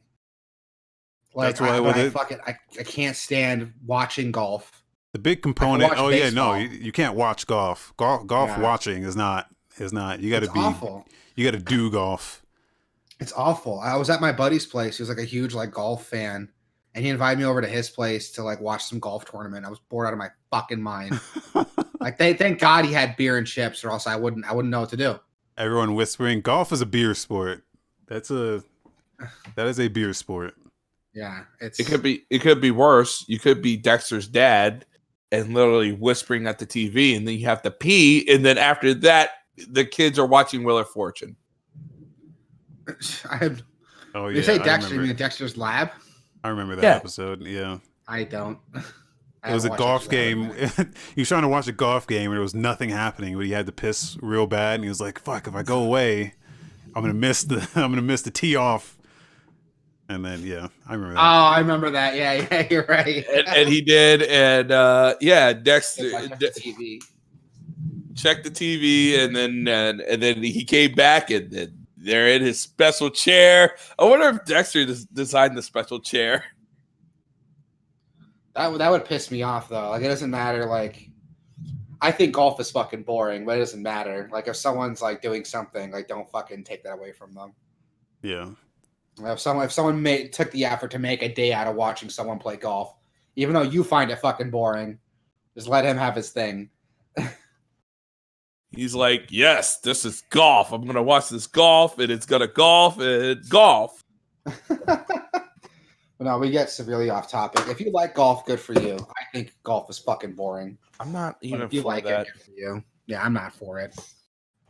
If you find it fun, all of our viewers good for you. But if you find golf fun, then power to you. What if you come up with like ultimate golf? You know how they have ultimate frisbee? It was like an ultimate golf. Now you're just making me sad now because SFL folded. So here's the thing. I talk shit, but when I had my bachelor party back in October, that's different golf. One of my buddies, I think I told you guys the story. He took me to Top Golf. That's different. Which is the cool part of golf. You know, I'm hitting a ball as hard as I can, as far as I can. Yeah. And that was fun. That part was fun. Granted, I was like an hour and a half, 2 hours of binge drinking into that. Yeah, but it was fun. Like driving a ball is not golf, but it is fun. It's the best part of golf. I wish all of golf was just driving a ball. Like miniature golf, like that's different. Not mini golf. You would get mad at the K&D person that made mini golf. It's miniature golf. Like that's fun, but actual golf where people literally sit there and they're not in their little short shorts and go, "Bravo." Bullshit. I mean, people don't really, if you actually play golf, no one really does that.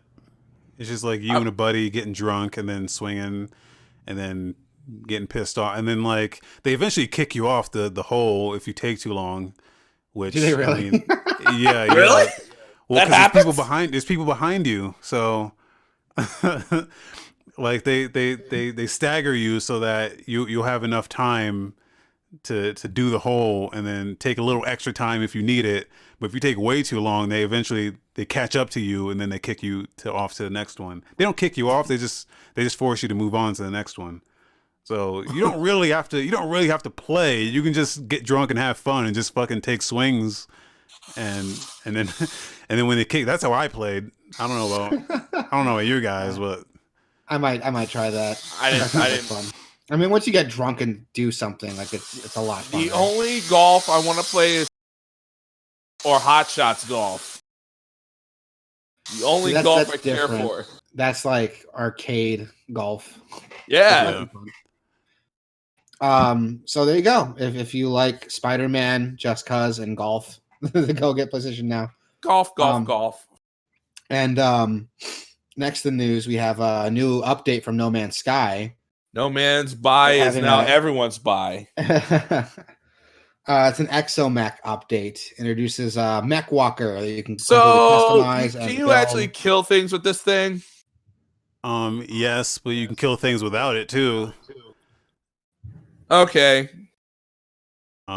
Yeah, it has like a mining laser. The whole thing is that you can do stuff. It keeps you safe from like the environment. So you don't have to get out and like enter the hazardous environment to do your mining and which is cool. I mean, I'm happy that they're still adding stuff to it, especially since the launch itself was such a fucking disaster. It's great they're still adding stuff to it. Yeah. The whole problem is that it doesn't really fix the game. It's just they keep adding stuff that doesn't fix the core problems. Like they're just giving you more ways to point a laser at things. I see what you mean.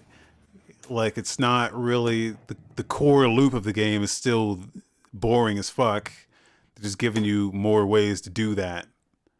Are people playing this? I feel like there's more people playing it because before when the game came out, it felt like it was on death's row. Yeah, people were playing it. And then when they announced their second update, what was it? Oh shit, what was it? It added like multiplayer and a bunch of other shit that wasn't the next update. Yeah. And that like fixed a lot of the core problems, but you're right, the core gameplay loop was still there. I mean, as bad as it is, it's not Anthem, so that's good. Well, at least Anthem's going to get a redemption arc. That's what they say. Like, well, yeah, you've been saying that for a while, man. I haven't seen it yet. I don't want to see it. They came out and said, BioWare came out and said, like, okay, hey guys, we're going to tear this down and rebuild. Are they going to tear it down and rebuild it into Unreal Engine 4 where the game is actual playable? Maybe. Well, no, I doubt they'll do that. They got EA's, they got their Frostbite. Yeah, but that game's screaming to be on Unreal Engine. Well, the problem is the Frostbite engine wasn't designed for like huge RPGs like that. It was designed for large scale maps. Yeah, it was designed for Battlefield. Yeah, but not like that's the problem with. That's why Mass Effect Andromeda was such a letdown because the Frostbite engine wasn't made for like these huge, expansive RPG environments. And the people that were working on it, EA didn't want to give the resources to fit it in. Yeah, and it's So hopefully, I mean, if I don't like seeing games fail, and if games can turn their shelf life around, good on them. I hope this No Man's Sky update does add some more longevity to the game, and I do hope Anthem can be turned around too, because it's a cool concept. But the execution was heavily flawed. If you see games do this all the time. Like, I guess Fallout the biggest, 76. yeah, Fallout 70. Well, I mean, they're still on No. their upswing, I guess. But like, I meant more like a Realm Reborn is probably like the biggest success story of just. No. Rainbow Six Siege made a huge comeback because that game should have been dead and buried. But that game was never like, people were never like upset about that game, not to the degree of, hey, we're gonna delete this, we're gonna delete this permanently and rebuild it. They had to literally bolt on that game until everyone liked it. Which is fine, but we're talking about like complete overhauls. Like, no, yeah, I see what you mean. Like, A Realm Reborn was a huge, because like I didn't know about Final Fantasy XIV until A Realm Reborn came out, and I was surprised to hear that like, oh, this is like a remake, pseudo like remake, like let's try again. Yeah. Of Final Fantasy XIV, which I didn't know was awful. Apparently, like there's not a lot of good things about it when that came out. When Final Fantasy XIV came out, it was barely a game. It was broken. The quest was bad. The game was just, as a game, it was terrible. Like on all fronts of RPGing, just terrible. Yeah, and I don't even remember much about it. I remember playing that beta on PS3. And just being like, and it's just being just not really, it was real traditional. It was just, it was a super traditional MMO. Like, there was nothing real stand out about it, other than it looked pretty. It looked pretty, and I could use a controller to play it. It was too pretty, and the game was just boring. It was pretty and boring. So speaking of pretty and boring. No Man's Sky. No, the next one's pretty and boring too. Tila Tequila. No, well, maybe it's just not pretty. Maybe it's the ugly chick at the prom you fucked that one time. But she thinks she's pretty, but she's not. Anyway, like, we're waiting. Like, what else do you want? Oh, I'm talking about, and then she gives you and then she says she gave you birth controls, and then 2 months later, she tells you you're pregnant. Google Stadia Pro is for free for 2 months. That was oh god, that metaphor. I love that. Nice segue there. Yeah, I know. I was like, where's he going with this? But I think you brought it home.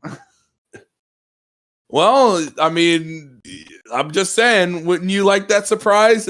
Like, surprise, free pro that no one cares.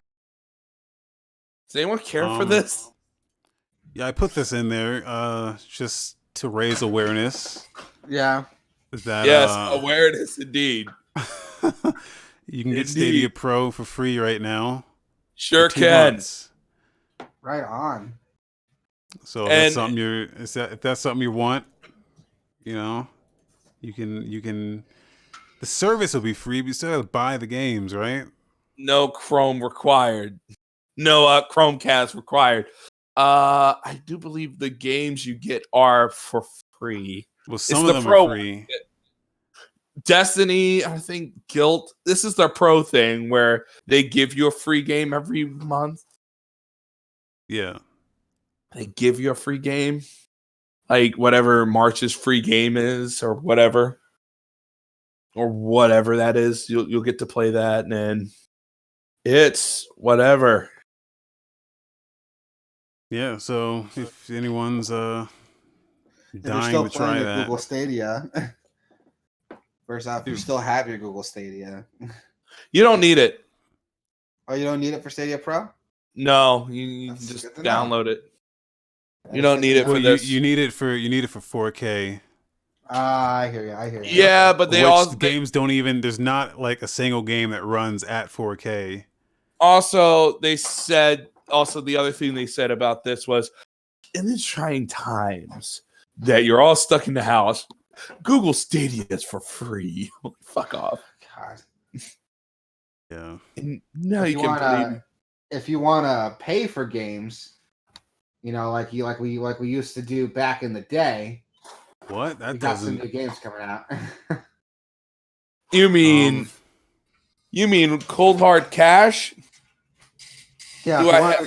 If you want to exchange money for a game, I'm gonna get in my car and go to Toys R Us. Right? Oh wait. that was a 10th segue into Actually, new even games. Toys R Us existed, I couldn't go there anyway.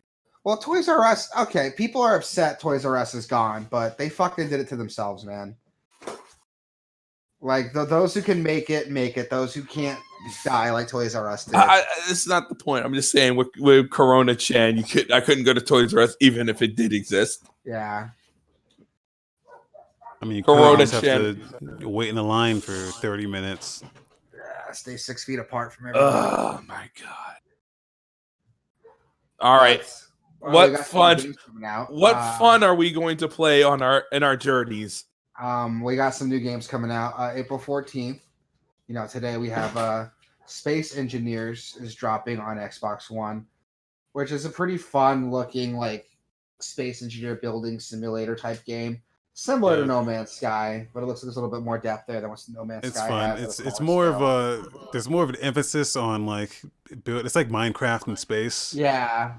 So it's more of an emphasis on like building shit and like engineering. So there's a bunch of like electrical, mechanical shit you can build. Which looks cool. I'm into it. And it's out. It's on sale now for Xbox One. It's been on Steam for a while with like something like an 80-90% approval rating. So there you go. Yeah. If you like those kinds of building simulator like Minecraft style games, then Space Engineers might be for you. All right. And the next day, Wednesday, tomorrow, we have Vampire the Masquerade: Coteries of New York coming out April 15th, which it's like a Vampire the Masquerade visual novel type deal. Choose your own adventure visual novel, which if you're into that, that's cool. Vampire the Masquerade and all the other White Wolf like RPG games have a pretty interesting world. So that might be fun to get into. But if you're not a visual novel fan, I don't think it's going to do much for you. Just play Bloodlines 2 when that comes out. Yeah. Which, we can talk about that really quick. That looks fucking excellent. I really, really want to play Bloodlines 2. When's that coming? My bad, I was yawning there. I was trying to talk at the same time. Great job. Like, what is he doing? I haven't seen anything about it. I've looked up some gameplay videos and it looks pretty solid. I've been going through like a huge like immersive sim like kick for the past couple months, if you guys remember. And it started with Prey. When Prey came out, I played that, so I've been going through my backlog trying to find other immersive sims I can play. Deus Ex, Dishonored, and I want to play the first Bloodlines. But I'm gonna have to download a ton of mods to make that playable because the game is not playable the way it is now. And I'm feeling what Bloodlines 2 is like putting down. You know what I mean? Like just from the little bit I've seen of it, it looks really cool. If they do half of the stuff the first Bloodlines did, it's gonna be a really interesting game. Yeah, I've never played the Bloodlines or Vampires. So what's cool with the game is that there's a lot of role playing involved with it. Like from the beginning, you can choose like there's different vampire races you can choose from, and that heavily influences how you play the game. There's like, for example, one part of the game is you have to keep yourself secret from humans. So if you play a vampire race, you can't go like eating people like out in front of other people because then you'll get caught and you can piss off the vampire community and they'll try to kill you. The vampire community. But what's crazy though is that there's a race that's like fucking ugly that look like fucking monsters. So already that changes how you play the games. Now you can't go out because you look like a monster. You can't hide among people. So now you have to like use the sewers to get around.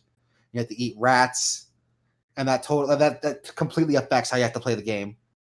There's another race called the Malkavian that has a special ability where you get these like random dialogue choices that are really cryptic and weird because the ideas are supposed to be like crazy.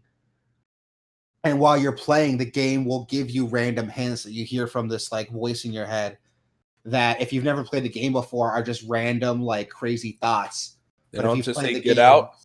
But if you play if you play the game though, these random thoughts are actually like glimpses into the future and spoilers for the game, but they're told in a way that's so cryptic and weird you wouldn't know that playing through it.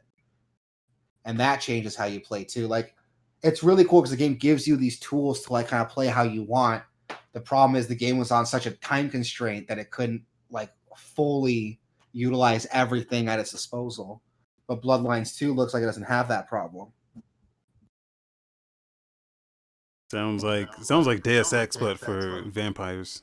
That's the best way to describe it, but even like deeper than that, because the way the game forces you to play, depending on the race you pick, has a huge impact in the game. And my cat is being very loud. What's wrong, Kitty? Yes. Now that definitely wasn't a rooster. Yeah, she's being super loud. I don't know why. Oh well, cats are welcome. Now if Wasabi's dogs start barking, then that's one thing. No, they're calm right now. My cat's usually calm, except when she's not. She knows she's talking to us. All right. Maybe. Games and Fallout 76 Wastelanders, if you want to waste time with that. So some takeaways. Buy Persona 5 Royal. It's really good. Yeah. Buy play Final Spider-Man. Fantasy. Buy Final Fantasy VII as well. Yep. Sorry. Any last minute thoughts from you guys? Absolutely. There is with all these game delays, man. I wonder what this the end of the year is going to look like, with Last of Us 2 just literally saying nope. And it looks like Ghost of Tsushima looks like that's still coming out, but who knows? But yeah, it's a very interesting time. Do you think this is going to affect game releases going forward? It might, if people are working from home or not working at all. Well, I just want to say I got my copy of Final, and Walmart will not sell you any video games right now. Really? Why? I don't know. Just only essential stuff. They will not sell you video games. Neither Target either. They're closing off certain parts of the store that aren't essential. Well, here's what's weird about the whole essential items thing, and a lot of people have like argued about it. Now, you could argue things like video games, like help you stay home. They keep you from being bored and going out. I would argue video games are essential to an extent. That's what GameStop said. That's what GameStop said, but GameStop are lunatics. But GameStop has a bad way of going about it, dude. Like, yeah, they're lunatics. Yeah, they're keeping their stores open for people to walk into. They're not limiting like social distancing guidelines. Like I just went to a Best Buy to pick up like a TV stand. That's why it took me so long to get on the podcast. I picked up a TV stand for my mom. And Best Buy has to curb it? Yeah, Best Buy has that shit down on lock, dude. Like you order it online, when you get there, you finish when you order it online. I'll tell you when it's ready. You drive there, you fill out the form on your phone, tell them where you're parked, what color your car is. They'll bring it out to you. You know what? I had to do that with Domino's. Not that part. They didn't come out and so this is the world we live in. I paid for pizza on the app, gave the guy a tippy. So basically he just left it in the thing. I was right there. I'm like, just leave it on the stair. And then I grabbed it and came back in. This is the world we live in. It's the weirdest thing. I always felt like this is wrong, but at least he got his tip. That's all that matters in the world. But at least you got your TV stand. At least he got his tip. And that's the point. Like, there's ways to do it that some people aren't implementing, and that's the problem with GameStop. I don't mind GameStop being open if they fucking do it right, but they haven't, and that's the problem. Right, and they really haven't. Like it's more like we want to stay open because we're making so much money. It's like you already made your money. And that's what it comes down to. Like right now is a great time for them to be open because they will be making a lot of money because people will be staying home playing video games. And, yeah. But we'll see. I mean, I know GameStop's like closed right now. They're still doing like, I think some places are still doing curbside pickup. Some places are delivering. Is curbside literally they just leave it there with someone there? They just come and put it in your car? It depends on how they handle it. Like I said, Best Buy is probably one of the better ones that I've seen do it where you order it online. They tell you when it's ready. You go. They have numbered parking spots. So when you get there, you open up the app and you say, hey, I'm driving I don't know, like a gray 03 Chevy Malibu. My trunk's open. Bring it on. Put it in the trunk. They'll come by, check your ID. They won't touch your ID. You just hold it up to them. They'll look at it, confirm it, and then put it in the trunk for you. This is the world we live in. Where's all that's the world we have to live in. Where are all the drones? Right, where are all the drones, man? Where are these drones? I think drones can get shoot down easily. Well, yeah, you could shoot them down, but you shouldn't do that. I think drones have a weight limit. Yeah, I'm just saying in the times now, it would be perfect to whip out the drones and start. I mean, Amazon has been working on that forever, haven't they? Like, where the fuck is that? Yeah. Yeah. Also, the UPS man just leaves stuff at the mailbox now. It's all right. I get it. It's the world we live in. Yeah, it's frustrating. Hopefully, it won't go on too much longer, but we'll see. Here's the thing. I don't want to get too deep into it. It's just I get it. Yeah. Some of the guidelines and all that stuff. They go like, oh, social distancing and stay at home is this long. I don't even know how this is go. I just know that whatever happened, people bungled it, and it just seems so messed up. It's not that I don't know how much more I can take because I can take this very long. It's not even that. It's just at this point, it's like, what are you doing? Nah, man, I hear you. Well, hopefully, we can get things back to some sense of normalcy soon. And I just want to say, I'm lucky that I don't have to worry about like, oh my god, why? Like I'm not worried where my rent is. Like some people, like if this goes longer. Like some people can't afford their rent, or they can't. Their kids can't eat. Yeah, and that's why I'm lucky too. Like I'm lucky enough to be able to work from home. My wife is the only one who's not working. She filed for unemployment. It's 30% of the workforce can work at home. 30. Yeah, and I'm lucky to be in that 30%. And my wife's unemployment came in pretty quickly. We're not waiting. I know some people have been waiting for like weeks to get their unemployment. It's still not in. Well, also you live in a fucked up state that hates you for unemployment. I mean, our state got her unemployment. Yeah. Fast. Well, because then she worked for the school system, and they probably can grease palms easily. I don't know, man. I don't know how it works, but she was able to get it. I'm still working. I'm still getting my full paycheck, so I'm lucky, and I know not everyone is. And to those of you, I don't have too many worries. Yeah. So I don't want to sit here and say I do. But yeah, it's just interesting how ordering pizza and all that stuff is now all contactless. Yeah. I do the same thing with the Little Caesars, man. My Little Caesars has a little contactless pizza system now. So now I can like order it on the app. They'll tell me when the app's ready. I walk up there.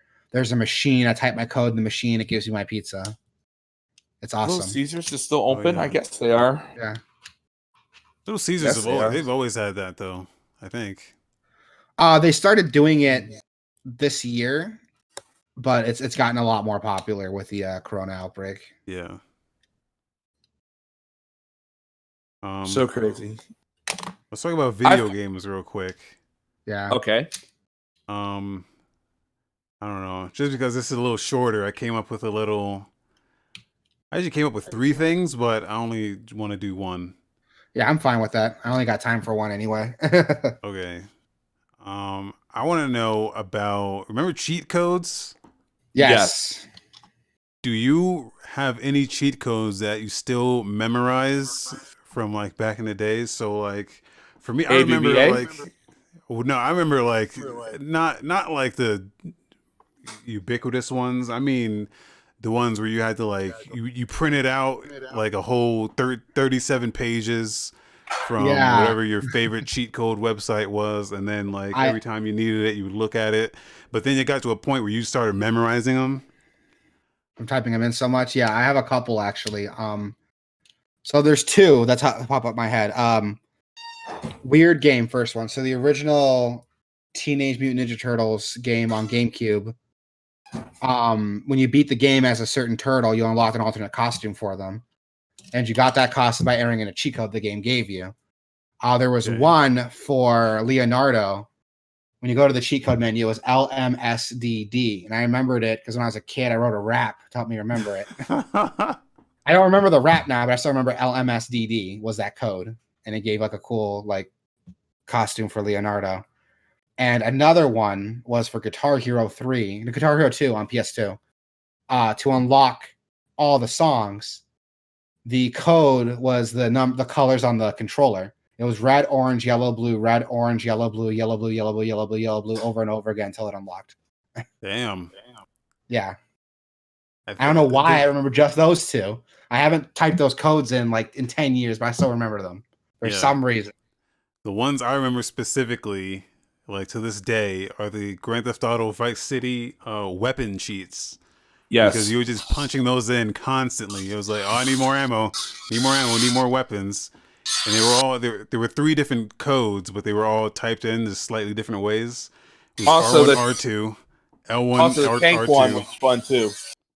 Which one? The tank. Oh, the tank one. I don't remember that one. I didn't use that as much. I tried to play legitimately. What about the one where you can just literally wipe out the stars? Wipe out the stars.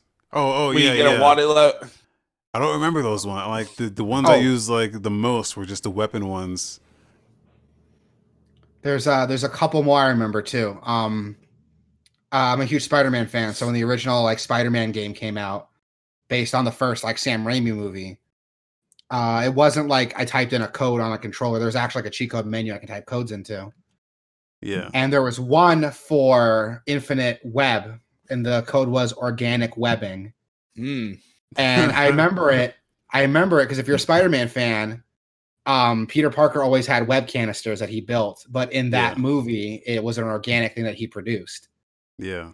And so like the code being organic webbing was a fun little like nerd joke to me. That's how I still remember it.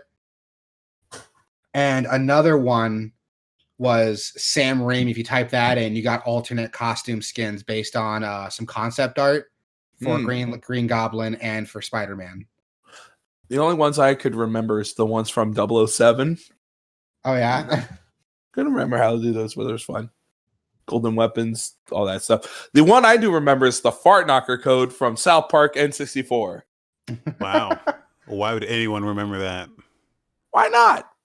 You type in fart knocker, you get infinite ammo.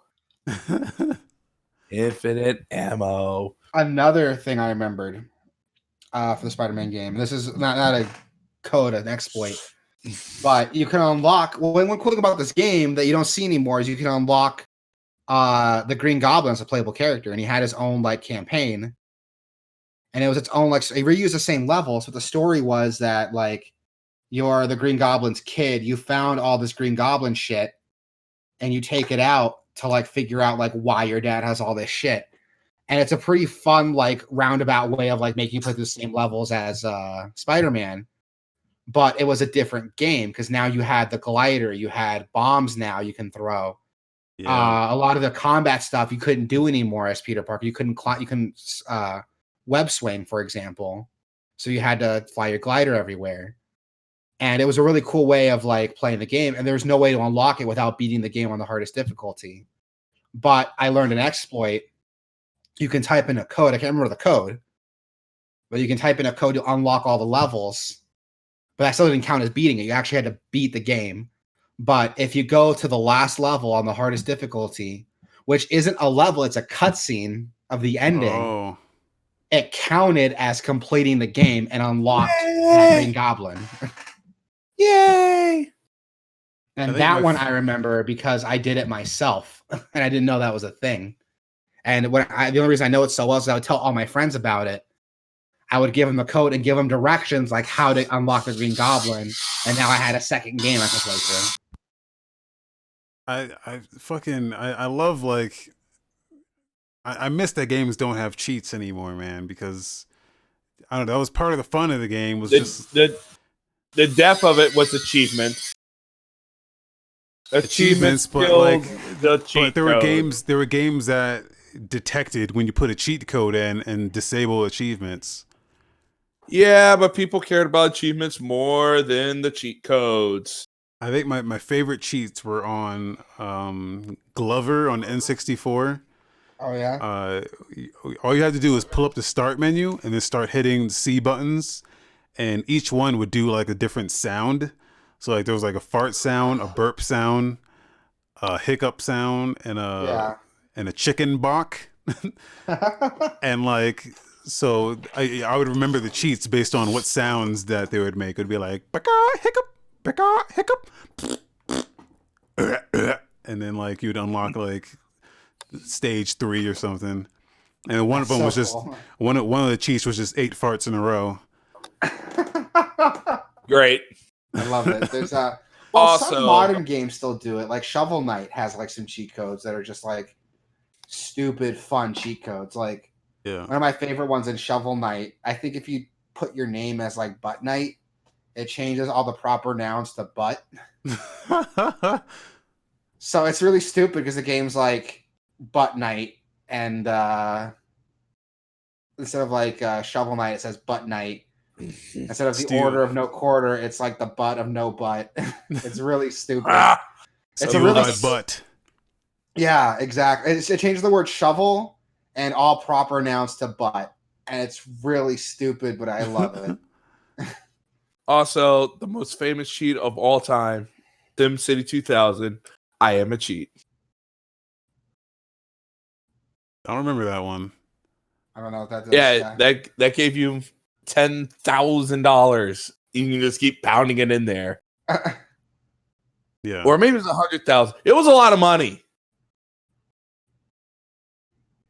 I am a cheat. Oh, one I remember really well. It's because it's the Konami code in I want to say the Scott Pilgrim game. If you typed in the Konami code, at least I think it was a Konami code. It might be a whole other code. But if you typed it in, it killed your character, but it gave you like a shit ton of money. So you can like use up all your lives and have all this money to buy stuff with. Which it's kind of a cool trade-off. But if you played multiplayer, when you died, your buddies can like resuscitate you without costing a life. Oh yeah. So what you do is you just type in that code, all the money would drop, and your buddy brings you back. You get to keep the money and your life. That's smart. Yeah. Yeah. I like when you can do cheats in like multiplayer too. Yeah, I love that shit, dude. Oh, I miss that shit. And it's not like I would boot up a game for the first time, like, okay, where are the cheat codes? You know, like yeah, well, that's what I would do. I would do that shit. Well, in my Blockbuster days, yeah, we would resort to cheats real quick. I mean, that makes sense. I mean, you only have the game for a little bit. You don't have time to like really enjoy it. Yeah. Nope. Got to get done. Got to get it out. I would like look up cheats if it was a game like I already played and I played the shit out of. I would look up cheats to like. Also, cheat engine in PC is your friend. Yeah, but cheat engines are very specific. Yeah. It's the same. It's like an action replay or like a Game Shark. Like, it's fun when you like type in a cheat code and like shit happens. You know, stuff that you're kind of supposed to see. Big head mode. Yeah. There's this other one that's really cool. In an old Star Wars like flight sim game for the N64. It came out like before Phantom Menace did, but they managed to hide a secret starfighter from the Naboo starfighter in the game file by hiding it in a cheat code. And when Phantom Menace came out and revealed that Starfighter, a bunch of gaming they sent the code to a bunch of gaming magazines to publish the code in, so people who had the game can get this like secret Phantom Menace like Starfighter. But the thing is that it was in the game from the beginning when they first printed it, like months before Phantom Menace came out. And for some reason, nobody figured out that code until they were told about it. Yeah, I remember. When you had to get the magazine to. Yeah. Fucking, especially like Nintendo Power would put all their like hints in the magazine and nowhere else. So like fucking, never knew how to beat a game unless you had the Nintendo Power. I miss that. I miss it and I hate it. New Jiraiya in the chat mentioned Tony Hawk, Midnight Club 2. Yeah, definitely remember punching in like the moon gravity cheat in Tony Hawk. Yeah, oh, that was some shit, dude. Infinite grind. But yeah, I don't know. It was just something I was thinking about the other day, and I was like, man, it's fun, man. Like I miss cheat codes in games. Like they were just a fun way to like fuck around with the game that you already paid for. Well, just like arcades and everything else, it died with the modern age. I mean, some games still have them. Like I said, Shovel Knight. Well, Shovel Knight's meant to be like this old school experience, so it's cool that cheat codes are still in there. What is that? There's no reason to not have cheat codes. Like like you could throw them in there just to like, even if your game is like even a game like God of War, like you can play it super serious, but then it can be like a big head cheat, and the game's like something different. I don't know. Just something stupid, like a fart sound. Like replace all like the weapon attack sounds with fart sounds. Yeah, and make it a different fart depending on how hard you're hitting the enemy with. It's good to have a little fun and like. Yeah. But I agree, man. Games need to be more fun. I like games that don't take themselves too serious. That's probably why I like the Saints Row games so much. Yeah. Saints Row games just they know what they're trying to be. Like we're trying to be a stupid, fun game, and that's what we are. So come play. That's why I like Doom 2016 so much. Because sure, there's a story there, but it's also trying to be fun. Like just trying to be stupid fun, and I love that. And I need more games like that. Yeah, that's kind of where the new Doom misses the mark, but we won't get into that. Oh man, this is great. Any other cheat codes you guys want to mention? No, that's basically it. That's it for me too. Yeah, that's basically our show, our pod for everyone. Yeah, everyone in quarantine. If you want to listen to the whole thing. Yeah. Any words of wisdom from you guys? Anime and video games is your friend in quarantine. Treat them right and they'll treat you right. Okay. Twitch.tv/Gameoverse. Yeah, follow that too. YouTube, Discord. No, seriously. We need 4 more follows to get to 1,000. I know we're not female. Can we get 4 more bodies? I'm gonna leave the chat with a fun little fact for you, a little science fact for you. All right. Listening to get to the end is a fun little thing for you. So, the average human body regulates temperature at 98.6 degrees. Now, you boys out there, your balls like to stay a couple degrees below that. So your balls are usually resting around the 96, 95 range. That makes sense. So on days outside where it's like 100 degrees, it's literally hotter than balls. Oh. That's supposed to be tidbit. Funny. Yeah, it's supposed to be funny. I thought it was funny. Nice, fuck you guys. Nice piece of tidbit there. I got it. I was revelated. That's one of my favorite little science facts. So have fun with that. Hotter than balls. I do all my degrees in Celsius. In balls. Yeah, I don't measure in balls. I mean, you could. I mean, if you did, it would be, it's 3 balls deep outside. Everyone, be careful. Okay. I mean, that's fun because you can walk outside and be like, it's hotter than balls out here, literally. Yeah, but people go like, when's it hotter than balls? 96. And then when it gets to 98 degrees, there start being songs played, and you're like, what the hell is this? There was a boy band named 98 Degrees. Yeah. Nick Lachey. Yeah. This has been fun. Peace out, everybody. Stay safe. Stay healthy. Yes, we love you all. Wash your hands. Wash your ass. I can't even do that right now. My bathroom's being worked on. Sorry, everyone. Well, it's a good thing it's a good thing we're not in the same room as you. Well, we're social distancing from 3 states. All right, just like everyone else. Good night. Good night.